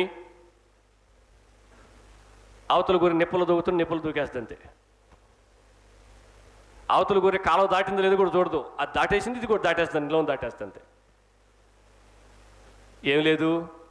తెలివి లేదు. 11వ విషయం, కీర్తన గ్రంథం 22వ అధ్యాయం 13వ వచనం బట్టి గర్జించు సింహంతో పోల్చారు. దేంతో? గర్జించు సింహంతో పోల్చారు. ఎవరిని? పాపములో ఉన్న వ్యక్తిని. ఓవరాల్గా రోమపత్రిక 3వ అధ్యాయం 13వ వచనం నుంచి 18వ వచనం వరకు మనిషి జీవితం అంతా ఆ వచనాలు చెప్పారు. రోమా 3:13 నుండి 18 వరకు. రోమా 3:13 నుండి 18 వరకు. ఈ 12 విషయాలు మీకు చెప్పినప్పుడు పాపములో ఉన్న వ్యక్తి ఎంత భయంకరంగా జీవిస్తాడో మనకు అర్థమైంది. అర్థమవుతుందా? బైబిల్ ఏం చెప్తుందంటే ఈ పాపం అందరికీ వర్తించింది అని చెప్తుంది. ఈ పాపం అందరికీ, ప్రతి మనిషికి వర్తించింది అని బైబిల్ చెప్తుంది. రోమా 5:12 బట్టి, రోమా 5:12 బట్టి ఈ పాపం అందరికీ వర్తించింది. అందుకనే ఇంత భయంకరమైన పాపములో ఉన్న వ్యక్తి మరణించాల్సిందే అని దేవుడు నిర్దేశించాడు. అందుకనే మనిషి జీవితంలోకి ఏం ప్రవేశించింది? మరణం ప్రవేశించింది. పాపము ద్వారా ఏం ప్రవేశించింది? మరణం ప్రవేశించింది. మరణము వలన, పాపం వలన ఒక వ్యక్తికి ఏమొచ్చింది? మరణం వచ్చింది. అవునా? రోమా 6:23 బట్టి పాపం వలన ఒక వ్యక్తి జీవితంలో ఏమొచ్చింది? మరణం అనేది వచ్చింది. రైట్. ఈ పాపం యొక్క పర్యవసానం ఇప్పుడు ఏం చూసామంటే, మనం కుష్ఠవ్యాధిని పాపంతో పోల్చారు కాబట్టి పాపం అంటే ఏంటో చూసాం. పాపములో ఉన్న వ్యక్తి యొక్క జీవిత విధానం ఎలా ఉంటుందో చూసాం. కొన్ని జంతువులను పోల్చి చూపించి చెప్పారు బైబిల్లో. అయితే ఇప్పుడు పాపము వలన పర్యవసానం చూస్తాం. ప్రతిదానికి రిజల్ట్ ఉంటుంది. రిజల్ట్ లేకుండా ఏది ఉండదు. పరీక్ష రాసినా రిజల్ట్ ఉంటుంది, పరీక్ష రాయకపోయినా రిజల్ట్ ఉంటుంది. పరీక్ష రాయకపోతే రిజల్ట్ ఉంటుందా? ఉంటుంది. ఫెయిల్ అయిపోయాడని రిజల్ట్ ఉంటుంది. ఉంటుంది. అవునా? పరీక్ష రాస్తే ఒకవేళ పాస్ అయినా అవుతాడు, లేకపోతే ఫెయిల్ అయినా అవుతాడు, ఏదో ఒకటి అవుతాడు. రిజల్ట్ మాత్రం గ్యారంటీ ఉంటుంది. అయితే రిజల్ట్ తేడాగా ఉంటుంది. అయితే ఫెయిల్ లేకపోతే పాస్, అంతే. రెండింటికి మాత్రం ఖచ్చితంగా రిజల్ట్ ఉంటుంది అని అర్థం. అయితే పాపం వల్ల వచ్చే రిజల్ట్ ఏంటి అనేది చూస్తాం మనం ఇప్పుడు. పాపం వల్ల వచ్చే పర్యవసానం ఏంటి అనేది మనం చూస్తాం. పాపం మనల్ని దాసులుగా చేసుకుంటుంది. పాపం మనల్ని బానిసలుగా చేసుకుంటుంది. చాలామంది చూడండి, నమలకుండా ఉండలేరు, పీల్చకుండా ఉండలేరు, తాగకుండా ఉండలేరు, మాట్లాడకుండా ఉండలేరు, కూర్చోకుండా ఉండలేరు, కూర్చోకూడని స్థలాల్లో చేయకుండా ఉండలేరు. ఎందుకు ఉండలేకపోతున్నారు? బానిస అయిపోయారు. అది పాపం మనిషిని ఏం చేస్తుందంట? తనకు దాసులుగా, బానిసగా చేసేసుకుంటుందంట. అది పర్యవసానం. అందుకని మీకు తెలుసా, నువ్వు తాగితే చనిపోతావు అని డాక్టర్ కరాఖండిగా చెప్పినా తాగను అని చెప్పి దొంగ మాటలు చెప్పి బయటకు వచ్చి తాగి చచ్చిపోయిన వాళ్ళు చాలామంది ఉన్నారు. మీకు అందరికి బాగా తెలిసిన విషయమే. ఎందుకని? వాళ్ళు తాగకుండా ఉండలేరు. ఎందుకని? దానికి వాళ్ళు బానిసలైపోయారు. అడుక్కొని తాగేవాళ్ళని చూసిన నేను. అడుక్కుని, అన్నం అడుక్కొని తింటారేమో తెలియదు కానీ నాకు తాగుడికి మాత్రం అడుక్కొని తాగుతారు. ఎందుకని? బానిస అయిపోయారు దానికి. పాపం మనిషిని బానిస చేస్తుంది. ఈ తాగుడు మాత్రమేనా? మిగతా చాలా ఉన్నాయి. అవన్నీ కూడా చాలా మందికి బానిసలే. అక్కోళ్ళు అయితే కరెంటు వాళ్ళని ఎన్ని బూతులు తిడతారో కూడా తెలియదు. ఎందుకని? కరెక్ట్గా నాటికి టైంలో కరెంట్ తీసాడని. అవునా? ఎందుకని? అది చూడకుండా ఉండలేరు. ఎందుకని? దానికి బానిసలైపోయారు. ఇంకా వాళ్ళ ధ్యాస అన్నం మీదకి వెళ్ళదు, మిగతా పనుల మీదకి వెళ్ళదు, దేని మీదకి వెళ్ళదు, దాని మీదే ఉంటుంది. ఎందుకు తెలుసు అలా అయింది? బానిస అయిపోయారు. సాతాను అధికారం కిందకి తీసుకొచ్చేస్తుంది. దేవుని అధికారంలో నుంచి సాతాను అధికారం కిందకి తీసుకుని వచ్చేస్తుంది. పాపం వల్ల కలిగే పర్యవసానం అంటే దేవుని చేత సృష్టించబడి దేవుని చేత నడిపించబడాల్సిన మనిషి సాతాను చేత నడిపించబడిపోతాడు. అందుకని ఈజీగా చెడ్డ మాటలు మాట్లాడేయగలరు, అందుకని ఈజీగా దొంగతనం చేసేయగలరు, అందుకని చెడ్డ జీవితాన్ని ఈజీగా జీవించేయగలరు. సాతాను అధికారం కిందకి వచ్చేశారు. మూడోది, పాపము యొక్క పర్యవసానం ఏంటంటే దేవుని ఉగ్రత కిందకు తీసుకుని వచ్చేస్తుంది. సాతాను అధికారం కిందకు మాత్రమే కాదు, పాపములో జీవిస్తున్న వ్యక్తికి ఏమొస్తుంది? దేవుని ఉగ్రత వస్తుంది. ఎందుకు దేవుని ఉగ్రత వస్తుంది? దేవుడు సృష్టించాడు కాబట్టి ఖచ్చితంగా ఒకరోజు శిక్షిస్తాడు. ఆయనకి అధికారం ఉంది. దేవుని ఉగ్రత కిందకి పాపము ఒక మనిషిని తీసుకుని వస్తుంది. ఇంతకంటే వేరే రిజల్ట్ లేదు, ఇంతకంటే సాధించబోయేది ఏం లేదు. ఒక వ్యక్తి పాపంలో ఉన్నందువల్ల ఏం చెప్పాను? పాపానికి బానిస అవడం తప్ప ఇంకేం సాధించేది ఉండదు. దేవుని అధికారం కింద ఉండాల్సిన మనిషి సాతాను అధికారం కిందకు పోవడం తప్ప ఇంకేం సాధించేది ఉండదు. దేవుని ఉగ్రతకు అంటే దేవుని శిక్షకు పాత్రుడవడం తప్ప, అంటే దేవుని చేత శిక్షించబడడం తప్ప ఇంక సాధించేది ఏమీ ఉండదు. పాపములో ఉన్న వ్యక్తికి ఇది పరిస్థితి. అందుకని మనము నరులు శ్రమను అనుభవించడానికే పుట్టారు అని యోబు గ్రంథంలో చూస్తాం. ఏంటంట? నరులు శ్రమను అనుభవించడానికే పుట్టారు అన్న మాటని మనం చూస్తాం. మన జీవితంలోనికి ఇటువంటి ప్రతికూల పరిస్థితులన్నీ కూడా రావడానికి ఒకే ఒక్క కారణం పాపం. పాపం. అయితే మనం ఇదిగో ఈ పాపాన్ని ఇంత గొప్ప చేసి అంటే ఇంత పెద్దదిగా మనం ఆలోచించడానికి ప్రాముఖ్యమైన కారణం ఏంటంటే, మనము ఈ కుష్టు వ్యాధి సోకిన వ్యక్తి యొక్క పరిస్థితిని మనం చూసినప్పుడు పాపములో ఉన్న వ్యక్తి యొక్క పరిస్థితి కూడా అంతకంటే ఎక్కువ భయంకరంగా ఉంది అని మనకు స్పష్టంగా అర్థమవుతా ఉంది. చిరుతపులి తనలోని మచ్చలను నీగ్రో జాతి వ్యక్తి అంటే నల్లగా ఉంటారు అన్నమాట. వాళ్ళు మామూలు నలుపు కాదు, అంతకంటే ఎక్కువ నలుపు ఎవరు ఉండరు అని అర్థం. చిరుతపులి తనలోని మచ్చలని, నీగ్రో జాతి వ్యక్తి తన నలుపుని ఎలాగ పోగొట్టుకోలేడో మనిషి తనలోని పాపాన్ని అలా పోగొట్టుకోలేడు అన్నాడు ఒక సేవకుడు. చిరుతపులి తన మచ్చలు పోతాయా? కోసి తీసేసిన పో. నీగ్రో జాతి వ్యక్తి ఎంత నల్లగా ఉంటాడో అతన్ని తెల్లగా మార్చడం అసాధ్యం. అలాగే మనిషి జీవితంలో పాపాన్ని పోగొట్టుకోవడం కూడా అంత అసాధ్యం. తనను తాను విడిపించుకోలేడు. అయితే యేసు యొద్దకు రావడం తప్ప అతనికి ఇంకొక దారి లేదు అనేది మనం గుర్తించాలి. మనం ఇప్పటివరకు ఏం చూసామంటే ఆ వ్యాధిగ్రస్తుడు యొక్క వ్యాధి యొక్క పరిస్థితిని మనం చూసాం. వ్యాధి యొక్క పరిస్థితిని మనం చూసాం. అయితే ఆ కుష్టు వ్యాధి సోకిన వ్యక్తి ఏం చేశాడో మనం ఇప్పుడు ఆలోచించేద్దాం. చూస్తారా? 40వ వచనంలో ఆ కుష్టు వ్యాధి సోకిన వ్యక్తి ఏం చేశాడు చూడండి.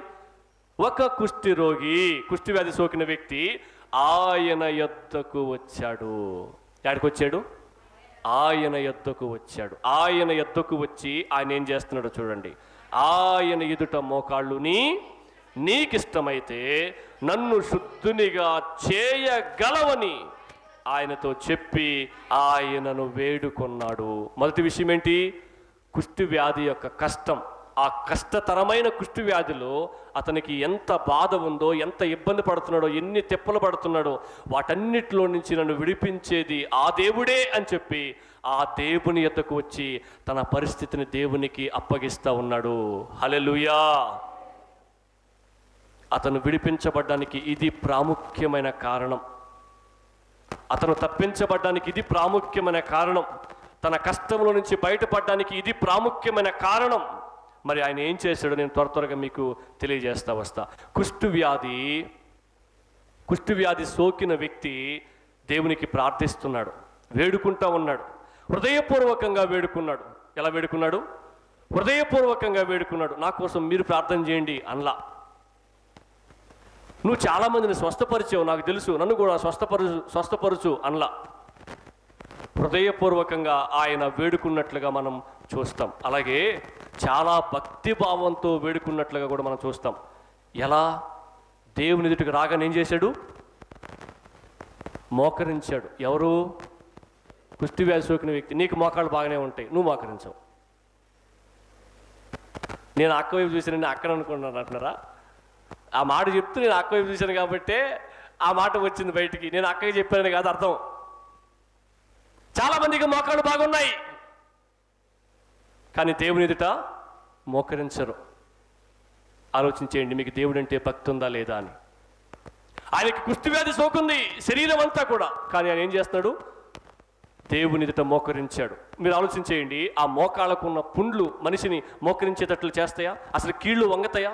కానీ ఏం చేశాడు తెలుసు? ఆయన చాలా సులువుగా వంగేశాడు. అంటే అర్థమేంటి? అతని పరిస్థితి అతన్ని అంత ఉంచింది అని అర్థం. మోకాళ్ళు బాగున్నప్పుడు వంగకపోతే మోకాళ్ళు బాగలేనప్పుడు కూడా వంగాల్సి వస్తుందేమో. ఆలోచన చేసుకోండి. చాలా భక్తిభావంతో ఆయన అడుగుతున్నట్లుగా మనం చూస్తాం. మోకరించాడు దేవుని ఎదుట. లోకసువార్తలుగానైతే ఆయన సాగిలు పడ్డాడు అని ఉంది. సాగిలు పడ్డం అంటే అర్థం ఏంటి? నేరుగా పోయి యేసుప్రభు కాళ్ళ మీద పడిపోయాడంట. ఈడ మోకరించాడన్న పదం రాశాడు, సగం శరీరమే వంగింది అని అర్థం. కానీ లోకసువార్త మనం చూస్తే పూర్తిగా యేసుప్రభు కాళ్ళ మీద పడిపోయాడంట ఆయన. నువ్వే నాకు దిక్కని. హల్లెలూయా.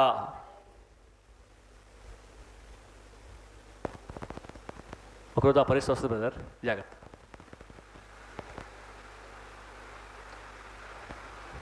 తగ్గింపుతో అడుగుతూ ఉన్నాడు. తన గురించి తాను ఏమాత్రం పట్టించుకోవట్లేదు. తగ్గింపుతో అడుగుతూ ఉన్నాడు. ఎలా తగ్గింపుతో అడుగుతున్నా మనకు అర్థమైంది. ఆడ మనం చూసాం ఆ పదాన్ని. మోకరించి ఏమని వాడుతున్నాడు? నీకిష్టమైతే. ఈ పదాన్ని మనము చాలా లోతుగా ఆలోచన చేయొచ్చు, కానీ మిగతా విషయాలు ధ్యానించలేం. కాబట్టి నేను కొన్ని విషయాలు మీకు గుర్తు చేసి నేను ముందుకెళ్ళిపోతా. ఏం తెలుసా? ఈ రోజుల్లో నీకిష్టమైతే అన్న పదాన్ని ఎక్కడ కొట్టేశారు. నీకిష్టమైతే కాదు, నువ్వు సచ్చినట్టు చేయాల్సిందే, నాకంత భక్తి ఉంది అని ఏమంటారు, భ్రమలోనికి వెళ్ళిపోయారు నేటి దినాల్లో క్రైస్తవులు. నేను ప్రార్థన చేస్తే నీ సింహాసనం కదిలిపోవాల్సిందే, నేను ప్రార్థన చేస్తే నువ్వు దిగొచ్చేయాల్సిందే, నేను ప్రార్థన చేస్తే నువ్వు కరిగిపోవాల్సిందే, నేను ప్రార్థన చేస్తే నువ్వు పని చేయాల్సిందే, నాలో అంత శక్తి ఉంది అని అనుకుంటున్నాడు భక్తిపరుడు, విశ్వాసి. ఈరోజు క్రైస్తవుడు ఉందా మనలా భక్తి? ఇన్న బైబిల్ మనం ఏం చూసాం? మన జీవితంలో ఘోరమైన పాపం ఉంది. మరి నువ్వు ప్రార్థన చేస్తే దేవుని సింహాసనం కదిలిపోద్దా? నువ్వు ఏమైనా చేయగలవు, నీకంత శక్తి ఉంది. ఏం చేస్తావు చెప్పు? తుమ్ము నాపు, నువ్వు సొత్తు గాలి పిలవకుండా 5 నిమిషాలు బతుకు.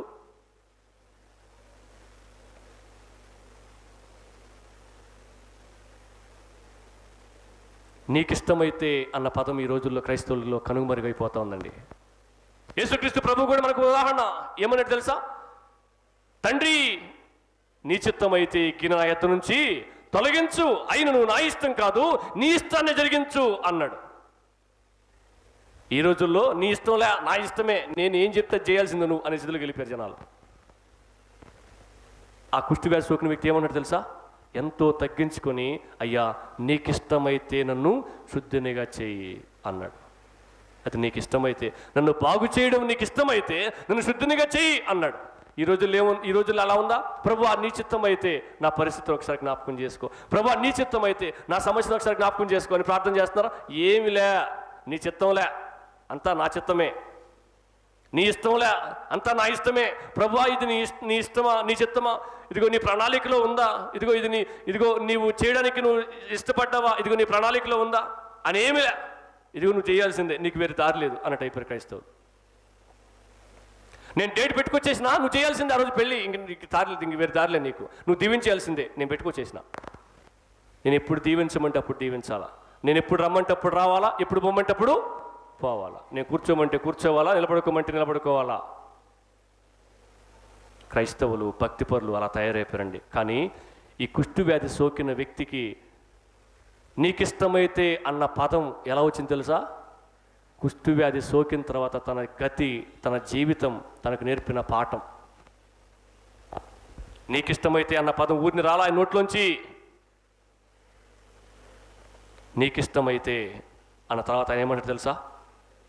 నన్ను శుద్ధిగా చేయగలవని విశ్వాసంతో అడుగుతున్నాడు. ప్రభా, ఇది నీకు సాధ్యం, నీవు నన్ను స్వస్థపరచగలవని నాకు తెలుసయ్యా అంటున్నాడు. నీవు నన్ను శుద్ధినిగా చేయగలవని నాకు తెలుసు, విశ్వాసంతో అడుగుతా ఉన్నాడు. తర్వాత తన అవసరతను గుర్తించాడు. ఏంటి తన అవసరత? తను శుద్ధిని కావడం అవసరత. ఎవరు కుళ్ళిపోతా ఉన్నా అవసరత గుర్తించరు చాలామంది. ఊపిరితిత్తులు కుళ్ళిపోతా ఉన్నా అవసరత గుర్తించే చాలామంది. కళ్ళు పోతా ఉన్నా టీవీ దగ్గరికి పోయి కూర్చుంటారు. మళ్ళీ టీవీకి అర్థం మారుస్తారు, కళ్ళకి అర్థం మారుస్తారు, కానీ చూడటం మాత్రం మానరు.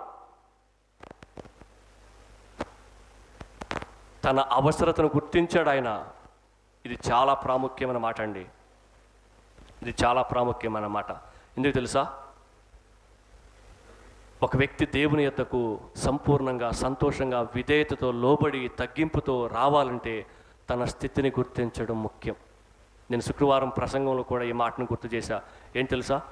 ఒక వ్యక్తి ఎప్పుడు రక్షింపబడ్డాడు అంటే ఆ వ్యక్తి తన పాపపు స్థితిని గుర్తించినప్పుడే అని చెప్పా. తన పాపపు స్థితిని ఎప్పుడైతే గుర్తిస్తాడో అప్పుడే ఆ వ్యక్తి రక్షింపడానికి మార్గం ఏర్పడింది అని అర్థం. చాలా మంది గమనించండి, చర్చికి వచ్చి పాట పాడుతున్న తన స్థితిని గుర్తించిన వారు చాలా మంది ఉన్నారు. అందుకని అవిధేయత చూపేవారు. పాట పాడినా అవిధేయత చూపుతారు. దేవుణ్ణి ఆరాధిస్తున్నా అవిధేయత చూపుతారు. దేవుని వాక్యాన్ని వింటున్నా అవిధేయత చూపుతారు. దేవుని వాక్యాన్ని ధ్యానిస్తున్నా అవిధేయత చూపుతారు. దాచిపెట్టుకుని తాగుతారు. ఎందుకనట్లా? తన స్థితిని గుర్తించకపోవడమే కారణం. అయితే ఈయన ఏం చేస్తున్నాడు తెలుసా? తన స్థితిని గుర్తించాడు, తన అవసరతను గుర్తించాడు. అందుకని ఏమన్నాడు తెలుసా? నాకు కుష్టి వ్యాధి సోకింది, నీ చిత్తమైతే నన్ను శుద్ధునిగా చేయండి, బాగు చేయండి అంటే అర్థం ఏంటి తెలుసా? నేను బాగుపడాలన్న ఆశ నాకుందయ్యా అని చెప్తున్నాడు ఆయన. చర్చికి వస్తూ కూడా జనాలు బాగుపడకపోవడానికి కారణం ఏంటి తెలుసా? తమ అవసరత గుర్తించకపోవడం. అందుకనే పాడమని చెప్పించుకుంటారు, అందుకనే ప్రార్థన చేసుకోమని చెప్పించుకుంటారు, అందుకనే సంఘానికి రమ్మని చెప్పించుకుంటారు, అందుకనే సమయానికి రమ్మని చెప్పించుకుంటారు, అన్నీ చెప్పించుకుంటారు. ఏం తెలుసా? తమ స్థితిని, తమ అవసరతను గుర్తించకపోవడమే కారణం. తమ స్థితిని, తమ అవసరతను గుర్తించకపోవడమే కారణం. నేను మొదటి అధ్యాయం ప్రారంభించేటప్పుడు ఈ మాట చెప్పాను మీకు. యేసుక్రీస్తు ప్రభు ఒక ప్రాంతంలో సేవ చేశాడు. ఆ ప్రాంతంలో సేవ ఫలించకపోవడం బట్టి ఆయన కపెర్నహూముకి పరిచర్యను మార్చేశాడని చెప్పి. ఏమర్థం చేసుకుంటున్నారు మీరు? నీకు అవసరం లేకపోతే మార్చేస్తాడు దేవుడు. నువ్వు ఆడుకున్నావు అనుకో దేవుడితోటి, ప్రార్థనతోటి, సంఘంతో, వాక్యంతో మార్చేస్తాడు దేవుడు. లేకుండా చేసే ప్రమాదం ఉంది. ఎందుకని? నువ్వు సరిగా సద్వినియోగం చేసుకోవట్లే, నీకు దేనికి అంటాడంతే. నీ అవసరతను నువ్వు గుర్తించావా? నాకు ప్రార్థన అవసరం అని గుర్తిస్తే ప్రార్థన అవకాశం దొరకగానే ఎంత బాగా ప్రార్థన చేసుకుంటావు. నువ్వు చేసుకుంటున్నావు ప్రార్థన, కళ్ళు మూసుకోండి అయ్యా అని కూడా చెప్పాలి నీకు. చర్చికి సరిగా రండి అని కూడా చెప్పాలి నీకు. సమయానికి రండి అని కూడా చెప్పాలి నీకు. ప్రార్థన చేసుకయ్యా అని కూడా చెప్పాలి నీకు. నీకు అవసరం లేదు కదా, అందుకని చెప్పించుకుంటున్నావు. దేవుణ్ణి స్తుతించండి, దేవుణ్ణి ఆరాధించండి అని కూడా చెప్పాలి. నీ అవసరతను నీవు గుర్తించావా? ఒక సేవకుడు, ఇమ్మానుయేల్ ఆకిపోగు అనే సేవకుడు ఏమన్నాడంటే, people don't believe that they are sinners అన్నాడు. ఏమన్నాడు? దాని అర్థం ఏంటంటే, ప్రజలు నీవు పాపములో ఉన్నావు అంటే నమ్మరంట, ఒప్పుకోరంట, అంగీకరించరంట.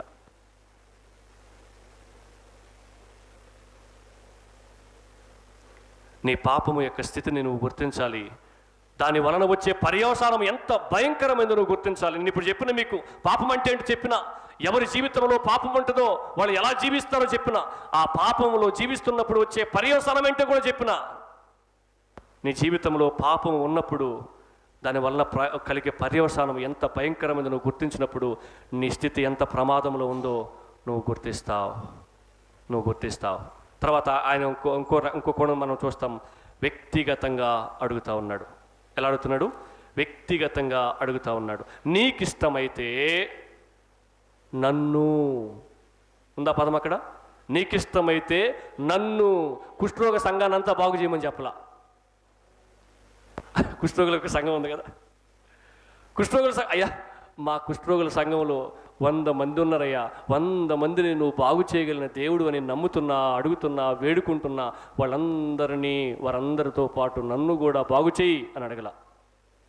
ఏమడిగాడు? నన్ను బాగు చేయి అన్నాడు. అంటే ఏం నేర్చుకుంటున్నాం మనం?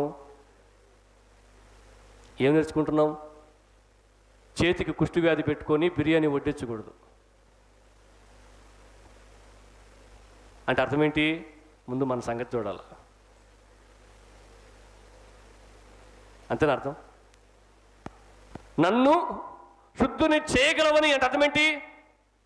ముందు నన్ను బాగు చేయ ప్రభువా, అప్పుడు బాగుపడిన తర్వాత, బ్రతికిన తర్వాత నేను ఇతరులను బ్రతికించమని ప్రార్థన చేస్తా, ఇతరులను బాగు చేయమని ప్రార్థన చేస్తా. నీ జీవితాన్ని నువ్వు నాశనం చేసుకుని ఇతరులు బాగు చేయమని ప్రార్థన చేసేది నువ్వు?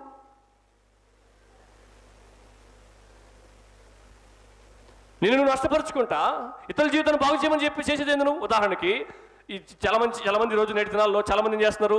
దేవుని కోసం వైరాగ్యం కలిగి సమర్పించేసుకుని ఏదో చేసేద్దాం, ఏదో అయిపోదామని చెప్పి తమ వ్యక్తిగత జీవితాలను కూడా నాశనం చేసేసుకుంటా ఉన్నారు. పెళ్ళిళ్ళు చేసుకోకుండా, ఇల్లు వాకిలు లేకుండా, కుటుంబాలు కలిగి ఉండకుండా, దేశం మీద పడిపోయి దేశానికి సువార్త చెప్పి దేశాన్ని రక్షించేద్దామని చెప్పి ఆలోచన చేస్తూ ఉన్నారు. నీ జీవితాన్ని నువ్వు నాశనం చేసుకుంటే ఇతరుల జీవితాలు బాగుపడాలని కోరుకోవడం ఏంటి? ఆయన ఏమన్నాడు తెలుసా? నన్ను శుద్ధునిగా చేయగలవని నేను నమ్ముతున్నా. వ్యక్తిగతంగా అడుగుతా ఉన్నాడు. ముందు మనం శుద్ధులమైతే తర్వాత ఇతరులను శుద్ధులుగా చేయమని మనం ప్రార్థన చేయొచ్చు, మంచిదే. ఇతరుల కోసం ప్రార్థన చేయొద్దని చెప్పట్లేదు, ఇతరుల కోసం ప్రార్థన చేయాలి. ముందు నీ జీవితం బాగుపడాలి, ముందు నీ జీవితం రక్షింపబడాలి, ముందు నీ జీవితం యేసయ్యకు అనుకూలంగా మార్చబడాలి, నీ జీవితం రక్షింపబడాలి, నీ జీవితం సంఘంలో చేర్చబడాలి. అప్పుడే ఇతరుల కోసం మనం ప్రయాసపడచ్చు, ప్రార్థన చేయొచ్చు, పని చేయొచ్చు కూడా. ముందు మనము దేవుని చేత అంగీకరించబడకుండా మనం ఏదేదో చేసేద్దాం అనడం మనకు చాలా నష్టం. మీరు గమనించండి, ఇప్పుడు నేను చెప్పిన మాటలన్నీ కూడా చాలా పెద్ద ప్రార్థన కాదు, అది చాలా చిన్న ప్రార్థన. చూడండి, నేను మీ చేత చదివిస్తా, మీ వాక్య భాగాన్ని చూడండి ఒకసారి. మోకరించి నీకిష్టమైతే నన్ను శుద్ధునిగా చేయగలవని. ఎంత పెద్ద ప్రార్థన! టైం లెక్కేసుకుంటే కనీసం 10 సెకండ్లు కూడా పడలా ఆ మాట్లాడడానికి. మోకరించి నీకిష్టమైతే నన్ను శుద్ధునిగా చేయగలవని వేడుకుంటున్నా అన్నాడు. 10 సెకండ్లు పడిందా? పడలా.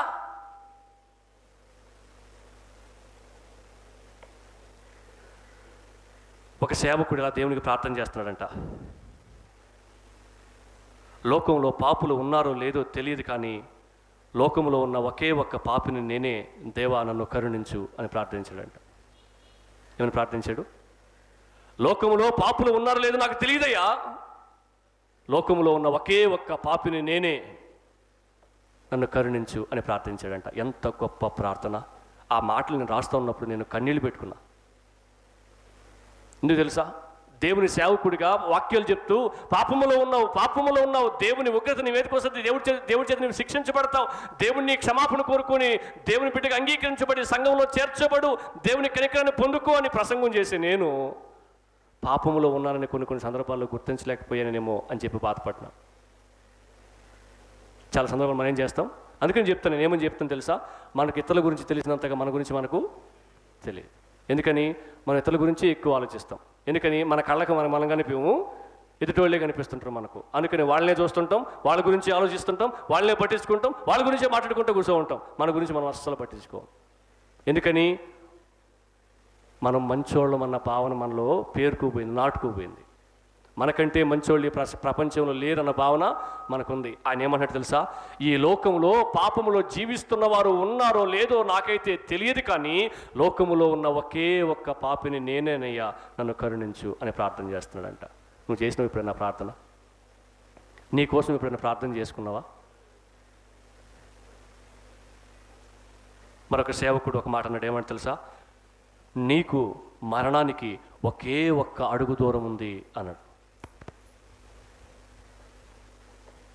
నీకు మరణానికి ఒకే ఒక్క అడుగు దూరం ఉంది. ఆలోచన చేయండి, ఒక్కొక్కరి కాలు సైజు 6 అంగుళాలు ఉంటుంది అంటే అర్థం ఏంటి? 6 అడుగు దూరం ఉందని అర్థం. ఎంత దూరం ఆరోగ్యం మనకు? అంత సమీపంగా ఉంది మరణం మనకు. ఏ మరణం? రెండవ మరణం, పాపం వలన వచ్చే జీతమైన మరణం. అంత సమీపంగా ఉంటే మనం నిర్లక్ష్యంగా ఉండగలమా? ఇంకెంత జాగ్రత్తలు తీసుకోవాలి మనం? అయితే రాబర్ట్ అనే సేవకుడు ఏమన్నాడంటే, దేవునికి అత్యంత ఇష్టమైన పదం అంటది. బైబిల్లో చాలా మంచి పదాలు ఉన్నాయి, చాలా సంతోషాన్ని కలిగించే పదాలు, దేవుడు మాట్లాడిన పదాలు. వాటన్నిటిలో దేవుడికి అత్యంత ఇష్టమైన పదం ఏంటంటే, నా యొద్దకు రండి అన్న పదం దేవుడికి చాలా ఇష్టమంట. హల్లెలూయా. ఎందుకని? అంత దగ్గరగా, అంత సమీపంగా ఉన్న మరణానికి నువ్వు దూరం అవ్వాలంటే, ఆ మరణం నీ నుంచి దూరం అవ్వాలంటే, ఆ మరణం నుంచి నువ్వు అంత సమీపంగా, అంత దగ్గరగా కాసుకుని ఉన్న మరణం నుంచి నువ్వు తప్పించబడాలంటే, నా యొద్దకు రండి అన్న మాటను నువ్వు అంగీకరిస్తేనే సాధ్యం అన్నాడు. హల్లెలూయా. యేసుక్రీస్తు ప్రభుకి అత్యంత ఇష్టమైన పదం నా యొద్దకు రండి. ఇంకా చాలా విషయాలు ఉన్నాయి, నేను త్వరగా మీ ముందుకి తీసుకుని వస్తా. గుర్తుపెట్టుకోండి, ఇమ్మానుయేల్ ఆకిపోగనే ఆ సేవకుడు ఏమన్నాడంటే, మనం ఈ లోకంలో ఎందుకు జీవిస్తున్నాం అని ఆలోచించడం చాలా ప్రాముఖ్యం అన్నాడు. మనం ఈ లోకంలో ఎందుకు జీవిస్తున్నాం అని ఆలోచించడం చాలా ప్రాముఖ్యం అంట. అంతకంటే ప్రాముఖ్యంగా ఎక్కడికి పోబోతున్నాను అని ఆలోచించడం కూడా చాలా ప్రాముఖ్యం అంట. నేను ఈ లోకంలో శాశ్వతం కాదు, రేపు ఖచ్చితంగా బయటికి వెళ్తా, నేను ఈ లోకాన్ని విడిచిపెడతా, నేను అయితే నేను ఎక్కడికి పోబోతున్నా అని ఆలోచించేయడం అంతకంటే ప్రాముఖ్యం అన్నాడు. ఈ లోకంలో ఎందుకున్నానో ఆలోచించేయడం ప్రాముఖ్యం, ఈ లోకంలోనికి ఎక్కడికి వెళ్ళబోతున్నానో ఆలోచించేయడం ఇంకా ప్రాముఖ్యం అన్నాడు. సో ఈ మొదటి విషయం మనకు అర్థమైన విషయం ఏంటి తెలుసా? ఈ కుష్టు వ్యాధి సోకిన వ్యక్తి ఎంత భయంకరమైన పరిస్థితిలో ఉన్నాడో, పాపము అనే కుష్టి వ్యాధి సోకిన వ్యక్తి అంతకంటే ఎక్కువ భయంకరమైన పరిస్థితిలో ఉన్నాడు అని అర్థం. ఆ వ్యక్తి స్థానంలో నేను కూడా ఉన్నాను అని నువ్వు భావించాలి. అంత భయంకరమైన పరిస్థితుల్లో నేను కూడా ఉన్నాను అని భావించాలి. అటువంటి భయంకరమైన పరిస్థితిలో ఉన్న వ్యక్తి దేవుణ్ణి ఆశ్రయించాడు. ఇది చాలా గొప్ప పరిష్కారం. హల్లెలూయా. ఇది చాలా గొప్ప పరిష్కారం. దేవుణ్ణి ఆ వ్యక్తి ఆశ్రయించాడు. అంత భయంకరమైన స్థితిలో ఉన్న ఆ వ్యక్తి కుటుంబాన్ని, సంతోషాన్ని, బిడ్డలని, ఆరోగ్యాన్ని, తన భవిష్యత్తును, జీవితం మీద ఆశల్ని కోల్పోయిన వ్యక్తి ఎప్పుడైతే దేవుని దగ్గరికి వచ్చాడో ఆ వ్యక్తికి దేవుడు చూపుతున్న కనికరం ఏంటో మనం చూస్తాం. 41వ వచనం, 42వ వచనం రెండో భాగంగా మనం ఎంచుకొని ఏం ఆలోచన చేశామంటే, కరుణామయుని యొక్క కనికరం. కరుణామయుని యొక్క కనికరం. అంత భయంకరమైన పరిస్థితిలో ఉన్న ఆ వ్యక్తి దేవుని యొద్దకు రాగానే ఆయనపై, ఆ కుష్టి వ్యాధి సోకిన ఆయనపై కనికరం చూపుతున్నట్లుగా మనం చూస్తాం. అక్కడ ఏమని రాయబడింది తెలుసా? 41 చూడండి. ఆయన కనికరపడి, ఏమని రాయబడింది? ఆయన కనికరపడి అన్న పదాన్ని మనం చూస్తున్నాం. కనికరపడి అన్న మాట గ్రీకులో పేగులు తరుక్కుపోయి అన్న అర్థాన్ని ఇస్తుందంట. పేగులు తరుక్కుపోయినాయంట. పేగులు తరుక్కుపోయినాయంట. పేగులు తరుక్కుపోవడం అనేది చాలా పెద్ద మాట. చాలా సందర్భాల్లో మన గ్రామంలో కూడా అలా పేగులు తరుక్కుపోయే మాటలు మనం వింటూ ఉంటాం. సందర్భాలను మనం చూస్తూ ఉంటాం. అయ్యో అన్న పదాన్ని మనం చూస్తాం. వాళ్ళతో మనకి ఎటువంటి సంబంధం లేకపోయినా విన్న వెంటనే ఆటోమేటిక్గా మన కళ్ళ నుంచి నీళ్ళు వచ్చేస్తాయి. అటువంటి పరిస్థితిలోనికి వెళ్ళాడంటే యేసుక్రీస్తు ప్రభు. దాన్ని బట్టి ఒక సేవకుడు అన్నాడు, నీ హృదయ వేదన ఆయన తన హృదయములో అనుభవించాడు అన్నాడు. అంటే ఆ కుష్టి వ్యాధి సోకిన వ్యక్తి ఎంత బాధపడుతున్నాడో, ఎంత కృంగిపోతున్నాడో, ఎంత జీవితం మీద ఆశలు పోగొట్టుకోని బాధపడుతూ ఉన్నాడో, అంత బాధ ఆ వ్యక్తి కోసం ఈయన తన హృదయంలో అనుభవించాడంట. పేగులు తరుక్కుపోవడం అంటే అర్థం అదే. అయ్యయ్యో అన్న జాలి ఎప్పుడు కలుగుతుందంటే, ఆయన స్థితిని చూసినప్పుడు ఆయన పేగులు తరుక్కుపోయి కనికరపడి ఏమన్నట్టు తెలుసా? చేయి చాపి, ఉందా ఆ పదం అక్కడ? చేయి చాపి ఆయన్ను దగ్గర తీసుకున్నాడంట. మనం ఏం చూసాం ప్రారంభంలో? కుష్టి వ్యాధి సోకిన వ్యక్తి ఊర్లో నుంచి వెలివేయబడాలా, కానీ యేసుక్రీస్తు ప్రభు కూడా స్వస్థపరిచేటప్పుడు శరీరంతోనే ఉన్నాడు. ఆయనకి సోకాలి కదా, ఆ రోగం కూడా సోకుతుంది అనుకోవాలి కదా ఆయన కూడా. కానీ చేయి చాపి దగ్గరికి తీసుకొని ఆయనను ముట్టి అన్న పదాన్ని మనం చూస్తాం. వాస్తవానికి ఆ దినాల్లో ఆ కుష్టి వ్యాధి సోకిన వ్యక్తి అంట ఎదుటి వ్యక్తితో మాట్లాడాలంటే 100 నుంచి 150 అడుగుల దూరంలో ఉండాలంట. 100 నుంచి 150 అడుగుల దూరంలోనే. అందుకనే కదా కరోనా వచ్చినప్పుడు